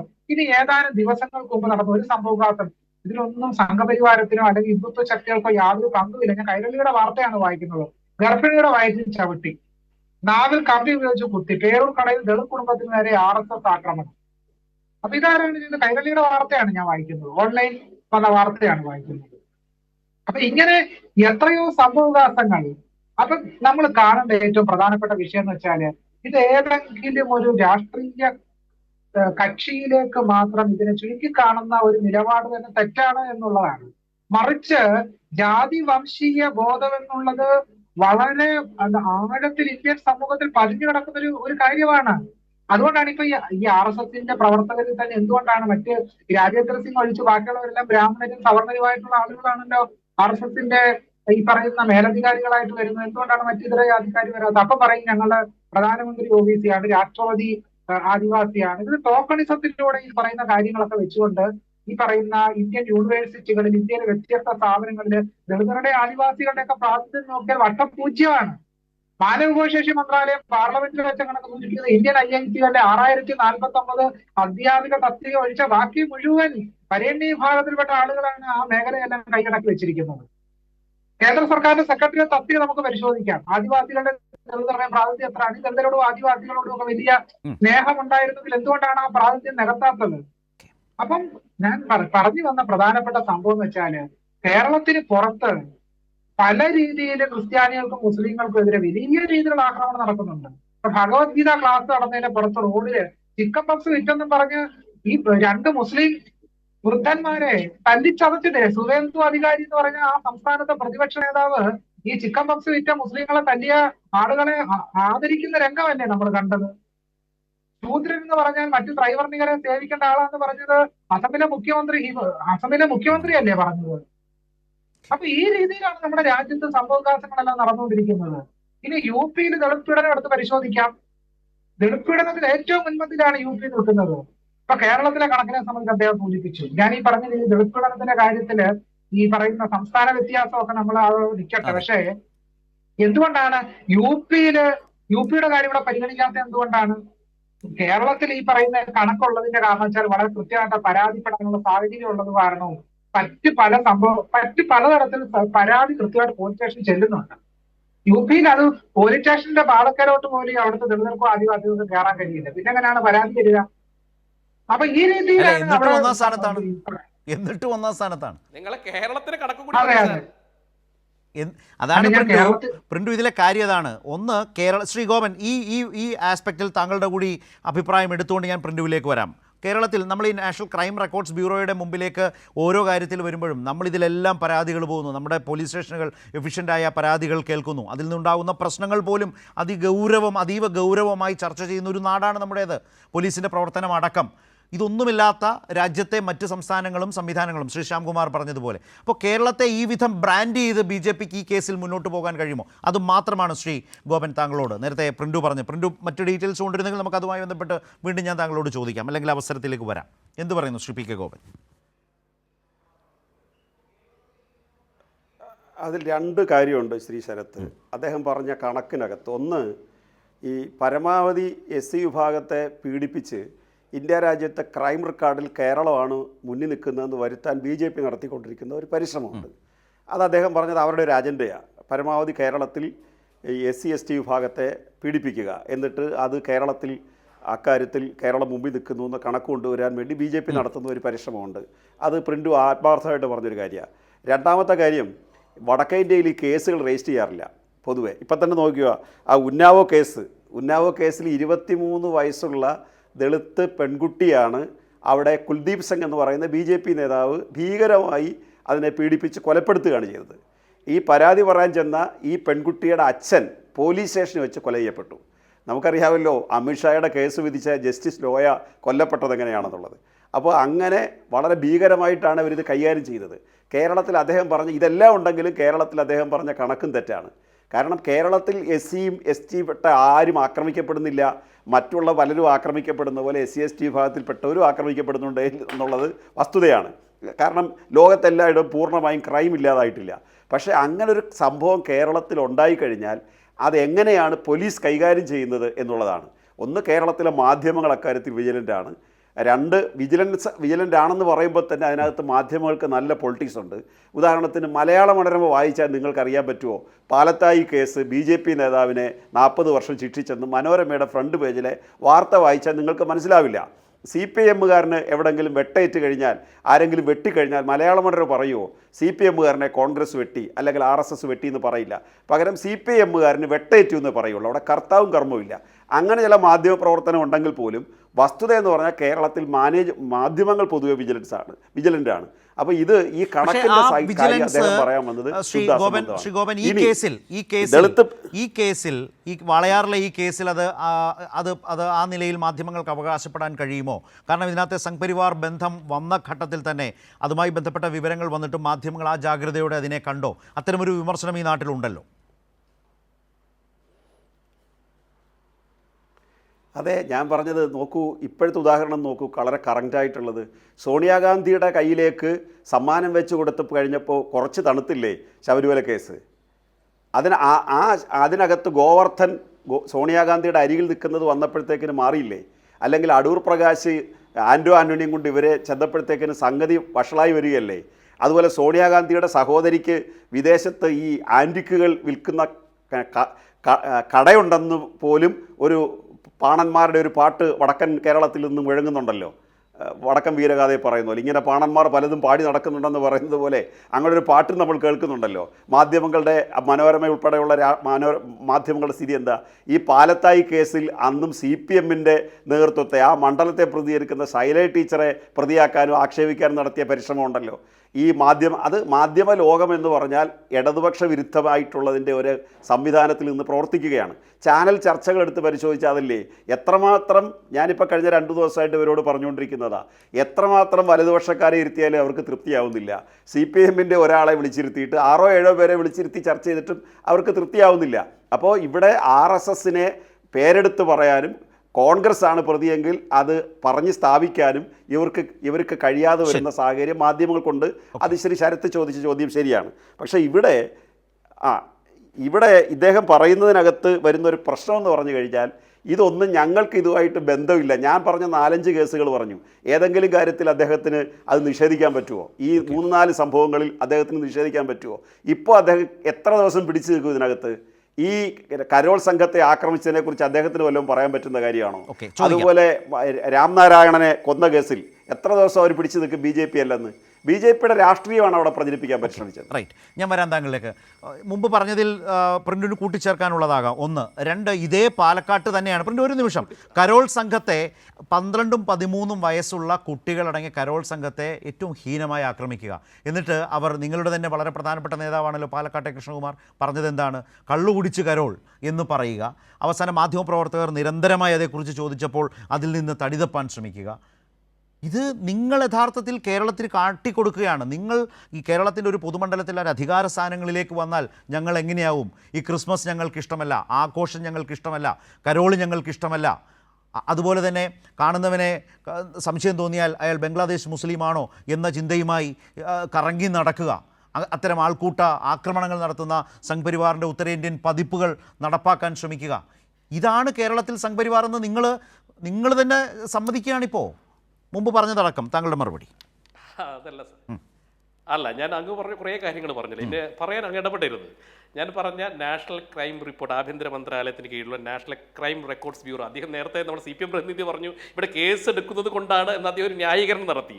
ക്രൈം റിപ്പോർട്ട് പ്രകാരം പിണറായി വിജയൻ അധികാരത്തിൽ വന്നതിന് ശേഷം ഈ കേരളത്തിൽ ഈ 10 വർഷം കൊണ്ട് SC/ST വിഭാഗത്തിന് നേരെ നടന്ന കേസുകളുടെ എണ്ണം 4633 കേസുകളുണ്ട്. അതിൽ ബലാത്സംഗം അടക്കമുള്ള കേസുകളുണ്ട്. അതാണ് ഒന്നാമത്തെ കാര്യം. ആധികാരികമായിട്ട് കൊടിക്കുന്നിൽ സുരേഷിന് പാർലമെന്റിൽ നൽകിയ മറുപടിയിലാണ് അത് കേരളത്തിന്റെ സ്ഥാനം 9ാം സ്ഥാനമാണ്. ഇത് നിങ്ങൾ പരിശോധിക്കുക. ഇനി അതങ്ങ് പരിശോധിച്ച് അദ്ദേഹം പറഞ്ഞു നമ്മളെ അല്ല 9 ഞാനത് ആധികാരികമായിട്ട് പരിശോധിക്കുക. സമ്മതിച്ചല്ലോ അല്ലേ? യുപിയുടെ 13ാം സ്ഥാനത്താണ്. UP 13ാം സ്ഥാനത്താണ്. അങ്ങ് പറയല്ലേ. പിന്നെ ശ്യാംകുമാർ പറഞ്ഞ ഒരു കാര്യത്തിൽ മറുപടി പറഞ്ഞിട്ട് ഞാൻ അദ്ദേഹം പറഞ്ഞു RSS-ൽ എത്ര SC/ST വിഭാഗത്തിൽപ്പെട്ട ആളുകളുണ്ടെന്ന്. നിങ്ങൾ മനസ്സിലാക്കണം, RSS ഒരു കൾച്ചറൽ ഓർഗനൈസേഷനാണ്. നിങ്ങൾ അത് മനസ്സിലാക്കുക.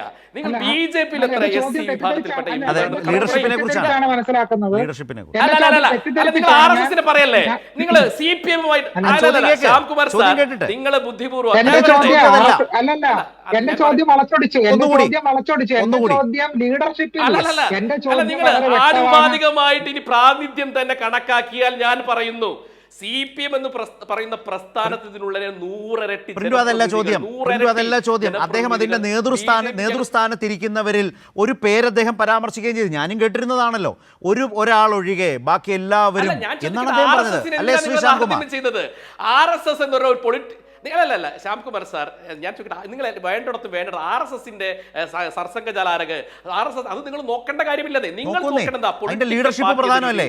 B J P Sharath sir പറയാൻ അനുവദിക്കൂ. ശരത് സാർ പറയാൻ അനുവദിക്കൂ. നിങ്ങൾ ജനങ്ങൾക്കിടയിൽ പ്രവർത്തിക്കുന്നത് ബി ജെ പി ആണ്. ബി ജെ പിയിൽ നോക്കുക, ഇന്ത്യ മഹാരാജ്യത്ത് എസ് സി സീറ്റിന് അപ്പുറത്ത് നിന്നുകൊണ്ട് ഒരു എസ് ടി വിഭാഗത്തിൽപ്പെട്ട ഒരാളെ വിജയിപ്പിക്കാൻ പറ്റുന്ന ഒരേ ഒരു പ്രസ്ഥാനം ഇന്ത്യയിലുള്ളത് ബി ജെ പി ആണ്. നിങ്ങൾ മനസ്സിലാക്കണം. സി പി എമ്മിന് ഞാൻ വെല്ലുവിളിക്കുന്നു, കേരളത്തിലെ എസ് സി മണ്ഡലത്തിന് അപ്പുറത്ത് ഒരു എസ് സി വിഭാഗത്തിൽപ്പെട്ട ഒരാളെ എം എൽ എയോ എം പി ആക്കാൻ സി പി എമ്മിന് പറ്റില്ല. സി പി എമ്മിന്റെ പൊളിറ്റ് ബ്യൂറോ മെമ്പർമാരുടെ എണ്ണം നിങ്ങളുടെ എത്ര എസ് സി വിഭാഗത്തിൽപ്പെട്ട ആളുകളുണ്ട്? ഇനി കേരളത്തിലെ സി പി എമ്മിന്റെ ഏരിയ സെക്രട്ടറി മുതൽ കൈക്കൂലി വാങ്ങിച്ചതിന് പിടിക്കപ്പെട്ട് ജയിലിൽ കിടന്ന രാജ്യത്തെ ദേശീയ പാർട്ടിയുടെ അധ്യക്ഷൻ എന്ന് പറയുന്നത് ബി ജെ പിക്ക് അവകാശപ്പെട്ടാണ് ബംഗാരു ലക്ഷ്മൺ. ആ ക്രെഡിറ്റും കൂടി പറയണം. രണ്ട്, ആയിക്കോട്ടെ. അദ്ദേഹം സ്പെസിഫിക് ആയി പറഞ്ഞത് ആർ എസ് എസിനെ കുറിച്ചാണ്, ആർ എസ് എസിന്റെ ലീഡർഷിപ്പിനെ കുറിച്ചാണ്, ട്രൈബിൽപ്പെട്ട കുറിച്ചാണ് പ്രസിഡന്റ് ആയത് ആർ എസ് എസ്. അതൊക്കെ അദ്ദേഹം ആർ എസ് എസിനെ കുറിച്ചാണ് പറഞ്ഞത്. ആർ എസ് എസിന് ഈ പറഞ്ഞ വംശീയത വരുന്നത് എന്തുകൊണ്ട്, ഈ അപരമത വിദ്വേഷം വരുന്നത് എന്തുകൊണ്ട്, അതാണ് പറഞ്ഞത്. ആ ലീഡർഷിപ്പിൽ വരുന്നവരെ കുറിച്ചുകൂടി ചൂണ്ടിക്കാട്ടിയാണ് ശ്രീ ശ്യാംകുമാർ പറഞ്ഞത്. അല്ല, അങ്ങനെയല്ലല്ലോ. ജനാധിപത്യ രീതിയിൽ നിങ്ങൾ ആർ എസ് എസ് എന്ന് പറയുന്ന കൾച്ചറൽ രാജ്യത്തെ സംഘടനയല്ലേ? ജനാധിപത്യ രീതിയിൽ ഈ രാജ്യത്തെ സംഘടന സർവോപരി രാജ്യത്തെ ഭരിക്കുന്ന പാർട്ടിയുടെ പ്രത്യയശാസ്ത്രം വഹിക്കുന്നത്. അതിന്റെ ജാതി, ആർ എസ് എസിന് ജാതിയില്ല, മതമില്ല. നിങ്ങൾ മനസ്സിലാക്കുക, ആർ എസ് എസിന് ജാതിയുമില്ല, മതവുമില്ല. ഞങ്ങളെ സംബന്ധിച്ചിടത്തോളം ഉണ്ടെന്നാണ് പറഞ്ഞത് അദ്ദേഹം. മാത്രമേ ഞങ്ങൾ പറയുള്ളൂ, അല്ലാതെ ശ്രീ ശ്യാംകുമാർ ഈ വാദം സ്യൂട്ടബിൾ ആണ്. വാദം നടത്താൻ വേണ്ടി മാത്രം അല്ല. ഒരു മിനിറ്റ് എനിക്ക് വിചാരധാരയും സവർക്കറിന്റെ വുമണിൻ മനുസ്മൃതി ഒന്നും വായിച്ചിട്ടില്ലെന്ന് തോന്നുന്നു. വളരെ കൃത്യമായിട്ട് ഗോൾവാൾക്കർ വിചാരധാരയിൽ പറഞ്ഞിട്ടുണ്ട്. ആരാണ് വിലക്കെടുക്കുന്നത് സാർ? മനുസ്മൃതിയെ പഠിക്കുന്നത് നിങ്ങളാണ്, ശ്യാംകുമാറാണ്, ഞങ്ങളല്ല. നിങ്ങളാണ് വിളിക്കുന്നത്.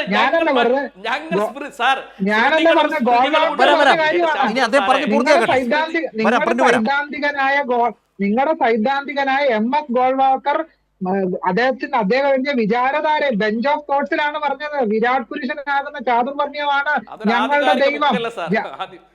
ആധികാരിക ബുക്കല്ലാന്ന് വിചാരധാര. പിന്നെ എന്തിനാണ് വിചാരധാര? അങ്ങനെയാണ് സവർക്കർ പറഞ്ഞു. ശരി, അല്ല പിന്നെ ഗോൾവാൾക്കർ പിന്നെ ആരാണ് ആർ എസ് എസിന്? ഗോൾവാൾക്കറും സവർക്കറും ആർ എസ് എസിന് ആരാണ്? നിങ്ങൾ സവർക്കറെ തള്ളിക്കളയുകയാണോ? അല്ല, സവർക്കർ ആരും മതി. ഇടതുപക്ഷ പശ്ചാത്തലത്തിൽ യാതൊരു ബന്ധമില്ലെന്ന് പറഞ്ഞാൽ മതി. സവർക്കറുമായി നിങ്ങൾക്ക് ബന്ധമില്ലേ? സവർക്കറുമായിട്ട് നിങ്ങൾ മനസ്സിലാക്കണം, ഈ ആർ എസ് എസിന് വീര്യം പോരാ എന്ന് പറഞ്ഞിട്ട് ഞങ്ങളിൽ നിന്ന് എന്നോ പോയിട്ടാണ് അത് ഹിന്ദു മഹാസഭ ഉണ്ടാക്കുന്നത്. അദ്ദേഹം പിന്നെ ആർ എസ് എസുമായിട്ട് ബന്ധമുണ്ടെന്ന് അങ്ങ് പറയുന്നത് എന്തർത്ഥത്തിൽ എനിക്കിപ്പോഴും മനസ്സിലാവുന്നില്ല.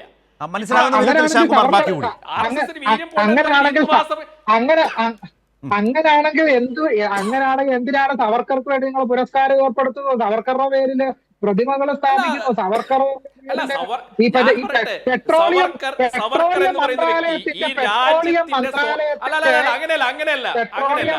ഇന്ത്യൻ സ്വാതന്ത്ര്യ സമരത്തിൽ സവർക്കറോളം ത്യാഗം അനുഭവിച്ചൊരു വ്യക്തിയില്ല സാർ.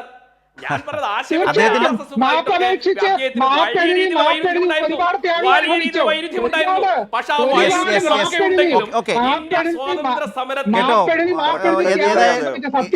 സത്യമാണ്. മാപ്പെഴുതി ത്യാഗം അനുഭവിച്ചു. അതെ, അതിൽ പുതിയ വാർത്ത കൂടി വന്നു. സവർക്കർ മാത്രമല്ല, അദ്ദേഹത്തിന്റെ ഭാര്യയും ബ്രിട്ടീഷ് ഗവൺമെന്റിനോട് മാപ്പപേക്ഷിച്ചിരുന്നു. പുതിയ വാർത്തകളുണ്ട്. പ്രിന്റു വായിച്ചു നോക്കൂ. സവർക്കർ മാത്രമല്ല, അദ്ദേഹത്തിന്റെ ഭാര്യയും ബ്രിട്ടീഷ് ഗവൺമെന്റിനോട് മാപ്പ് എഴുതിയിരുന്നു സവർക്കറിന് വേണ്ടി. അതുപോലെ തന്നെ വിചാരധാര വളരെ ശക്തമായി RSSനെയും അതിൻ്റെ പ്രത്യയശാസ്ത്രത്തെയും മുന്നോട്ട് കൊണ്ടുപോകുന്ന ഏറ്റവും പ്രാമാണികമായ ഗ്രന്ഥമാണ്. ഒരു ചർച്ചയ്ക്ക് വേണ്ടി താങ്കൾ അതിനെ തള്ളിപ്പറയുന്നു. സഹായിക്കേണ്ട ബാധ്യത ജീവിത പങ്കാളിക്കുണ്ട്. നോക്കൂ, ഞങ്ങളുടെ നിലപാടുകൾ, RSSന്റെ നിലപാടുകൾ അതത് സർസംഘചാലകന്മാർ അവർ വിജയദശമിയോ അല്ലെങ്കിൽ ഞങ്ങളുടെ പ്രമുഖമായിട്ടുള്ള അത്രയും മനസ്സിലാക്കിയിട്ടുള്ളൂ. അതാണ് പ്രശ്നം. പ്രിന്റു ഒരു വിജയദശമിക്ക് രൂപപ്പെടുന്നതല്ല RSSന്റെ അത്. ശ്രീഗോപൻ താങ്കളുടെ കൂടി ഞാനൊരു ഇടവേളയിലേക്ക് പോകും. മാറ്റങ്ങൾ ഉൾക്കൊണ്ടുകൊണ്ട് മുന്നോട്ട് പോകുന്നതാണ്. പക്ഷേ അതിന് അടിസ്ഥാനപരമായി വിചാരധാരയുടെ സ്പേസിൽ പ്രിന്റു തള്ളി പറഞ്ഞ പ്രിന്റുവിനാണ് അപകടം. സാർ നിങ്ങൾ മനസ്സിലാക്കണം, ഞങ്ങൾക്ക് അടിസ്ഥാനപരമായിട്ട് ഒറ്റ പ്രത്യയശാസ്ത്രമേ ഉള്ളൂ, അത് RSSന്റെ ശാഖയാണ്. അതിപ്പോ പ്രകാശ് രാജ് ഒരു കാര്യം പറഞ്ഞു, 100 വർഷം കൊണ്ട് RSSന് വന്ന മാറ്റം നിക്കർ മാറി പാൻറ്റായി എന്നുള്ളതേ ഉള്ളൂ എന്ന് പ്രകാശ് രാജ് പറഞ്ഞൊരു ഒരു കോട്ടിംഗ് ഉണ്ട്. എനിക്ക് ലളിതമായ ഒരു ചോദ്യം എനിക്ക് വളരെ ലളിതമായ ഒരു ചോദ്യം ചോദിക്കാനുണ്ടോ? ചാതുർവർണ്ണ്യത്തെ അംഗീകരിക്കുന്നുണ്ടോ ഇല്ലേ? അത് മാത്രം ഒന്ന് പറഞ്ഞാൽ മതി. ശ്രീഗോപൻ ആരംഗീകരിക്കുന്നു സാർ? ഒരിക്കലും ഞങ്ങൾ അംഗീകരിക്കുന്നില്ല. ആരംഗീകരിക്കുന്നു? ചാതുർവർണ്ണ്യം കൊണ്ടുകൊണ്ട് നടക്കുന്നത് ഈ ശ്യാംകുമാർ ഞാനല്ല. RSSന്റെ മേധാവിയായ മോഹൻ ഭാഗവത് തന്നെയാണ് ചാതുർവർണ്ണ്യത്തെ സംബന്ധിച്ച് പറഞ്ഞിട്ടുള്ളത്. എവിടെ പറഞ്ഞു? നിങ്ങൾ അതിന്റെ ആധികാരികമായ സോഴ്സ് പറയൂ. നിങ്ങൾ ആധികാരികമായ എവിടെ പറഞ്ഞു? അദ്ദേഹത്തിന്റെ നിരവധി കാര്യങ്ങൾ അങ്ങനെ പോലെയുള്ള ഒരു ഡോക്ടർ എന്ന് പൊതുസമൂഹത്തിലെ സാമൂഹ്യ നിരീക്ഷകൻ എവിടെ? ശ്രീഗോപൻ ഈ വിചാരധാരയൊന്നും ഒരു ചർച്ചയ്ക്ക് വേണ്ടി തള്ളി പറയുന്നത് സ്വഭാവം എടുത്താലൊന്നും BJPയുടെ RSSന്റെ അതിലുള്ള ഒരു പ്രാധാന്യത്തെ ഒന്നും കുറച്ച് കാണാൻ കഴിയില്ല. ശ്രീഗോപൻ വളരെ ചുരുക്കത്തിൽ. അല്ല, ഞാൻ പ്രിന്റുവിൻ്റെ മറുപടി പറഞ്ഞാൽ ഇത്തിരി കൂടിപ്പോകും. ഈ വിചാരധാരയൊക്കെ തള്ളി പറയാന്ന് പറഞ്ഞാൽ ആരെയാ തള്ളി പറയുന്നത് ഓർത്താൽ മാത്രം മതി. നിങ്ങളുടെ അഖിലേന്ത്യാ നേതൃത്വം RSS നേതൃത്വം വിചാരധാരയെ തള്ളി പറയുന്നോ ഇല്ലയോ എന്നുള്ളത് പരിശോധിക്കുക. എനിക്കത് പറയാൻ സമയമില്ല. അതിനു മുമ്പ് വേറൊരു കാര്യം പറയാനുണ്ട്. ഒന്ന്, അദ്ദേഹം ക്രൈം റെക്കോർഡ്സിനെ കുറിച്ച് ഇവിടെ പറഞ്ഞല്ലോ. അതിൽ ജനറലായിട്ടുള്ള ക്രൈം റെക്കോർഡാണ് 2025 പിന്നെ പുറത്തു വന്നിട്ടുള്ളത്. SC/ST 2025 പുറത്തു വന്നിട്ടില്ല. അത് 2023 പുറത്തു വന്നത്. ജനറൽ ക്രൈം റെക്കോർഡ്സ് ഞാനൊന്ന് പറയാം. 2025 ഏറ്റവും ടോപ്പസ്റ്റ് UP ആണ് 7.4. അതിൻ്റെ തൊട്ട് താഴെ ജാർഖണ്ഡാണ് 5.8. അതിന് താഴെ മേഘാലയാണ് 5.1. അതിന് താഴെ ഡൽഹിയാണ് 5.0. ഇത്രയും നാഷണൽ ഞാൻ പറഞ്ഞു തീരട്ടെ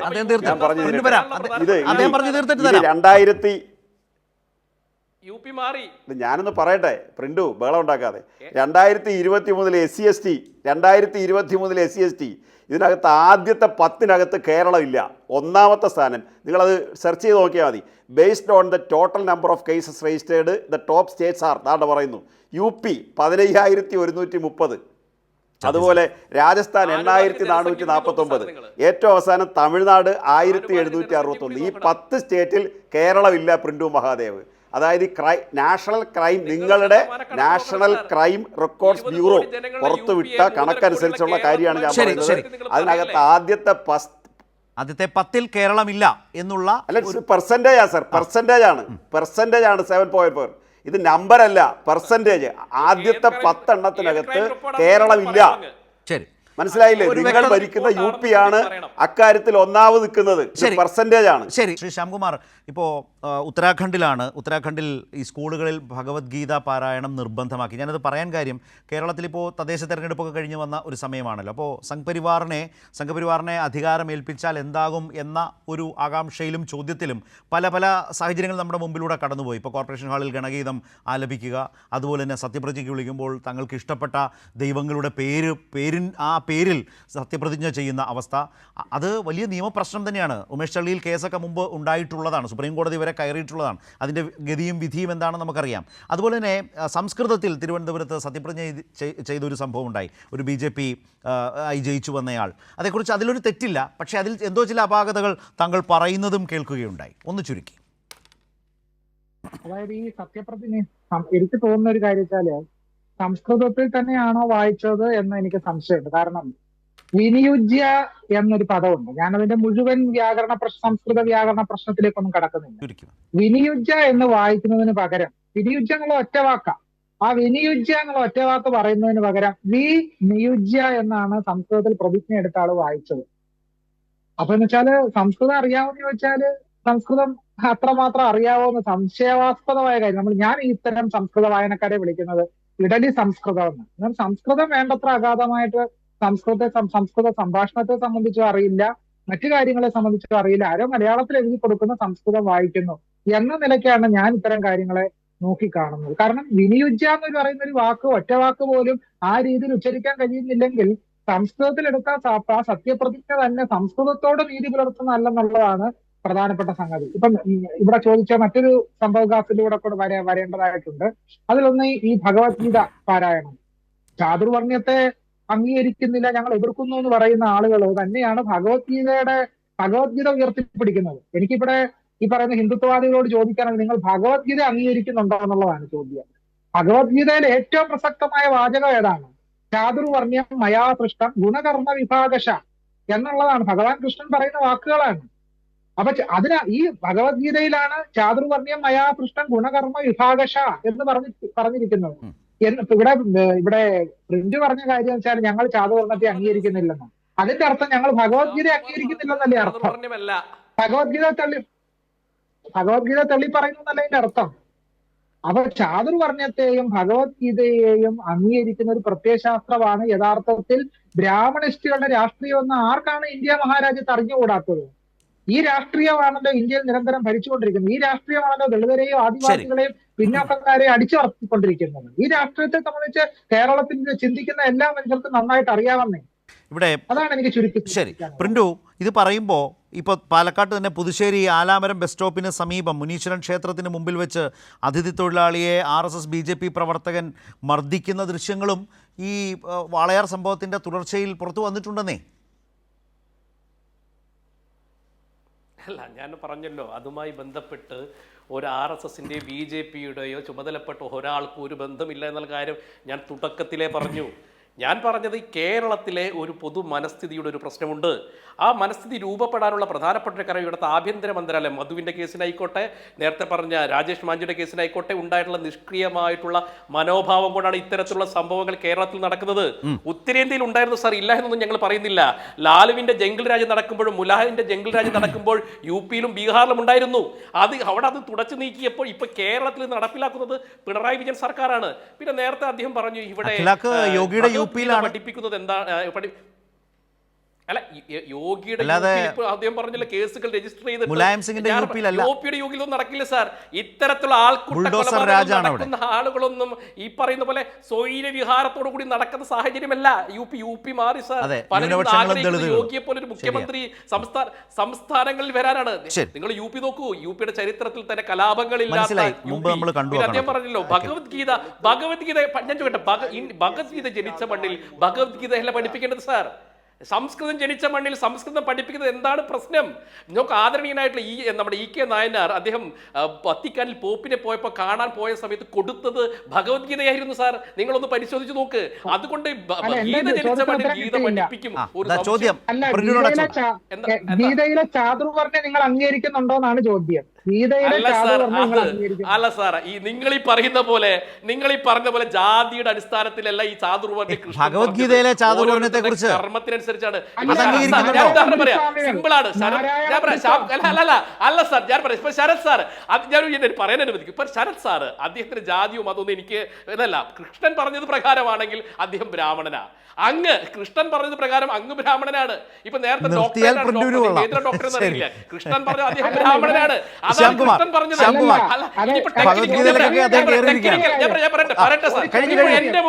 എന്റെ മുമ്പിൽ കൈരളി ചാനലിന്റെ ടെക്നിക്കൽ തൊഴിലാളി സലീമുക്ക് ഉണ്ട്. കൃഷ്ണൻ പറഞ്ഞത് പ്രകാരം അദ്ദേഹം, ഒരു സംശയം വേണ്ട, അദ്ദേഹം ചെയ്യുന്ന പണി അല്ലാതെ നിങ്ങൾ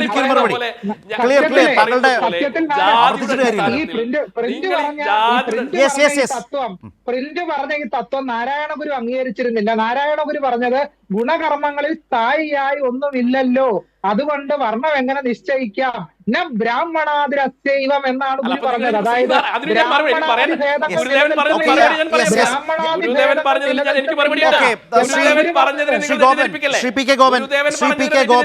ഇതുപോലുള്ള സംഭവങ്ങളിൽ ഇത് വംശീയതയുടെ വളരെ അപകടകരമായ വെളിപ്പെടലാണ് നമ്മൾ കണ്ടത്. അവിടെ ലജ്ജിക്കുക, തലതാഴ്ത്തുക എന്നൊക്കെ പറഞ്ഞു നിൽക്കാതെ വളരെ വളരെ ശക്തമായി ഇത് ഈ കേരളത്തിൽ നടപ്പില്ല എന്ന നിലപാട് എല്ലാവരും സ്വീകരിക്കേണ്ടതല്ലേ? എന്തുകൊണ്ടാണ് പ്രതിപക്ഷ നേതാവിൻ്റെ ആ സമീപനത്തോടും പ്രതികരണത്തോടും നിങ്ങൾ വിയോജിക്കുന്നത്? അധികം ദീർഘിപ്പിക്കാതെ നമുക്ക് വേഗത്തിൽ അവസാനിപ്പിക്കാം. ശ്രീ ഗോപൻ. അല്ല ശ്രീ ശരത്ത്, ഈ ഗുണമാണ് കർമ്മമാണ് ഗുണത്തെ നിശ്ചയിക്കുന്നതെങ്കിൽ ഇണ്ടന്തുരുത്തി മലയിൽ എന്തുകൊണ്ടാണ് മഹാത്മജിയെ കയറ്റാതിരുന്നത്? ഇന്ത്യ കണ്ട ഏറ്റവും വലിയ കർമ്മയോഗി ആരാ? മഹാത്മജിയാണ്. ആ മഹാത്മജി എന്താണ് ഇവർ ബ്രാഹ്മണ പദത്തിലേക്ക് ഉയർത്താത്തത്? എന്നിട്ട് സുരേഷ് ഗോപി ഉയർത്താൻ നടക്കുന്നതിൻ്റെ യുക്തി എന്താണ്? ഭഗവത്ഗീതയ്ക്കകത്ത് പറഞ്ഞിരിക്കുന്ന അനുസരിച്ചാണെങ്കിൽ ഇവരെല്ലാവരും ബ്രാഹ്മണത്വം നേടി. ഇപ്പം ശ്യാം സാറും ബ്രാഹ്മണത്വം നേടിയെന്നാണ് പ്രിൻഡു പറയുന്നത്. അങ്ങനെയാണെങ്കിൽ മഹാത്മാഗാന്ധി എന്താണ് നിങ്ങൾ ബ്രാഹ്മണ പദവിയിലേക്ക് ഉയർത്താതിരുന്നത് എന്നൊരു ക്വസ്റ്റ്യൻ ഇല്ലേ? ആ മഹാത്മജിയെ കൊല്ലാനല്ലേ നിങ്ങൾ പരിശ്രമിച്ചത്, അല്ലാതെ അദ്ദേഹത്തെ ബ്രാഹ്മണനാക്കി ഉയർത്താനല്ലല്ലോ. ആധുനിക ഇന്ത്യ കണ്ട ഏറ്റവും വലിയ കർമ്മയോഗിയായ മനുഷ്യനെ അങ്ങനെ മാറ്റി തീർത്തിട്ട് ഈ ന്യായം പറയുന്നതിനകത്തുള്ള യുക്തി എന്താണ്? നേതാവിന്റെ കാര്യം എടുത്തു കഴിഞ്ഞാൽ അനുകൂലമായ സമീപനമായിരുന്നു സാർ. ചരിത്രരേഖകളിൽ നിന്ന് മനസ്സിലാക്കി പ്രതിപക്ഷ നേതാവിന്റെ കാര്യം എടുത്ത് പരിശോധിച്ചാൽ പ്രതിപക്ഷ നേതാവ് BJP-ക്കെതിരായിട്ട് എന്ത് പൊളിറ്റിക്സാ മുന്നോട്ട് വെക്കുന്നത്? രാജീവ് ചന്ദ്രശേഖരനെ കുറിച്ച് BJP-ക്കാർ പറയാത്തത്ര ആത്മാർത്ഥതയോടുകൂടി രാജീവ് ചന്ദ്രശേഖരനെ ഉയർത്തിപ്പിടിച്ചിട്ട് പറഞ്ഞു രാജീവ് ചന്ദ്രശേഖരൻ BJP പ്രസിഡന്റ് ആയി എന്ന് വിചാരിച്ച് അദ്ദേഹത്തിന് RSSന്റെയും BJP-യുടെ ആശയമല്ല അദ്ദേഹം കൊണ്ടു നടക്കുന്നത് എന്ന് പറഞ്ഞ് രാജീവ് ചന്ദ്രശേഖരൻ്റെ ബന്ധം ഉറപ്പിക്കാൻ പരിശ്രമിച്ച നേതാവിൻ്റെ പേരാണ് VD സതീശൻ. സ്ഥാനത്തിൻ്റെ പേരാണ് പ്രതിപക്ഷ നേതാവ്. അതിൻ്റെ ഒരു ബന്ധം, അതിൻ്റെ ഒരു ബാന്ധവമാണ് കേരളത്തിൽ പല തദ്ദേശ സ്വയംഭരണ സ്ഥാപനങ്ങളിലേക്കുള്ള തെരഞ്ഞെടുപ്പിൻ്റെ കാര്യത്തിൽ നമ്മൾ കണ്ടത്. അതുകൊണ്ട് പ്രതിപക്ഷ നേതാവിൻ്റെ ഈ ന്യായം എങ്ങനെയാണ് എന്നുള്ളത് കേരളീയർക്ക് മനസ്സിലാവുന്ന കാര്യമാണ്. ഇനി BJP പ്രതിനിധികൾ ഇവിടെ പറയുന്നതും സ്ഥാപിക്കാൻ പരിശ്രമിക്കുന്നതും ഞാൻ പറഞ്ഞ് അവസാനിപ്പിക്കുകയാണ്. ഒരാളെ കൊല്ലുന്നത് അയാളുടെ വിദ്വേഷം കൊണ്ടല്ല. ഇപ്പം രാംനാരായണനെ കൊന്നത് അയാളുടെ വിദ്വേഷം കൊണ്ടല്ല. BJP-യുടെ ഒരു ആശയം കേരളത്തിൽ സ്ഥാപിക്കുക. ഞങ്ങൾ ബംഗ്ലാദേശിൽ നിന്ന് വരുന്നവർക്കെതിരാണ്, ഞങ്ങൾ മുസ്ലിങ്ങൾക്കെതിരാണ്, ഞങ്ങൾ ക്രിസ്ത്യാനികൾക്കെതിരാണ്. പക്ഷേ വാബോയ കോടാലി പോലെ നടക്കുന്ന PC ജോർജിനെ മാനുമൊക്കെ ഞങ്ങൾ കൊണ്ടിരുത്തിയിട്ട് ക്രിസ്ത്യാനികളുടെ കാര്യത്തിൽ ഞങ്ങൾ പ്രതിരോധിക്കാൻ പരിശ്രമിക്കും. സുരേഷ് ഗോപിയെ കൊണ്ട് ഒരു ഇമിറ്റേഷൻ കിരീടം കൊണ്ടുവച്ചിട്ട് ഞങ്ങൾ BJP ക്രിസ്ത്യാനികളുടെ പ്രശ്നത്തെ പ്രതിരോധിക്കാൻ പരിശ്രമിക്കും. ഇതൊന്നും കേരളത്തിൽ ചെലവാകുന്ന കാര്യമല്ല എന്നുള്ളത് കൊണ്ടാണ് 25% വോട്ട് ലക്ഷ്യമിട്ട് നിങ്ങൾക്ക് 14%ത്തിലേക്ക് ചുരുങ്ങേണ്ടി വന്നത്. അതുകൊണ്ടാണ് എക്കാലവും കേരളത്തിൽ ഈ കാര്യം നടപ്പില്ല. ശരി, വളരെ ശക്തമായി തന്നെ വാളയാർ സംഭവത്തെ കേരളം അപലപിക്കുന്നു, പ്രതിഷേധിക്കുന്നു, പ്രതിരോധിക്കുന്നു. ഏതെങ്കിലും തരത്തിൽ അത് കണ്ട് ഞെട്ടി അല്ലെങ്കിൽ ലജ്ജിച്ച് തലതാഴ്ത്തുക എന്നൊക്കെ പറയുന്ന പരിപാടിക്കപ്പുറം ഇത് ഈ കേരളത്തിൽ നടപ്പില്ല എന്ന് തന്നെയാണ് സംഘ്പരിവാറിൻ്റെ അത്തരം വംശീയ വിദ്വേഷ പ്രചാരണങ്ങളോടും അത്തരം കൊലവിളിയോടും കൊലയാളി സംഘങ്ങളോടും കേരളം പറയുന്നത്. അതിശക്തമായി ആ അന്വേഷണം മുന്നോട്ട് പോകുന്നു. അതിൽ പങ്കാളികളാകുന്ന ഏത് മനുഷ്യനെയും കേരളം ആ നിലയിൽ തന്നെ തള്ളിപ്പറയും. അതിൻ്റെ പിന്നത്തെ സംഘപരിവാർ താല്പര്യങ്ങളെ കേരളം ഏറ്റെടുക്കില്ല എന്നതുകൂടിയാണ് ഈ സംഭവം കൂടുതലായി ഓർമ്മിപ്പിക്കുന്നത്. വളരെയധികം നന്ദി 3 പേർക്കും ചർച്ചയിൽ പങ്കുചേർന്നതിന്. ന്യൂസ് ആൻഡ് വ്യൂസ് അവസാനിക്കുന്നു.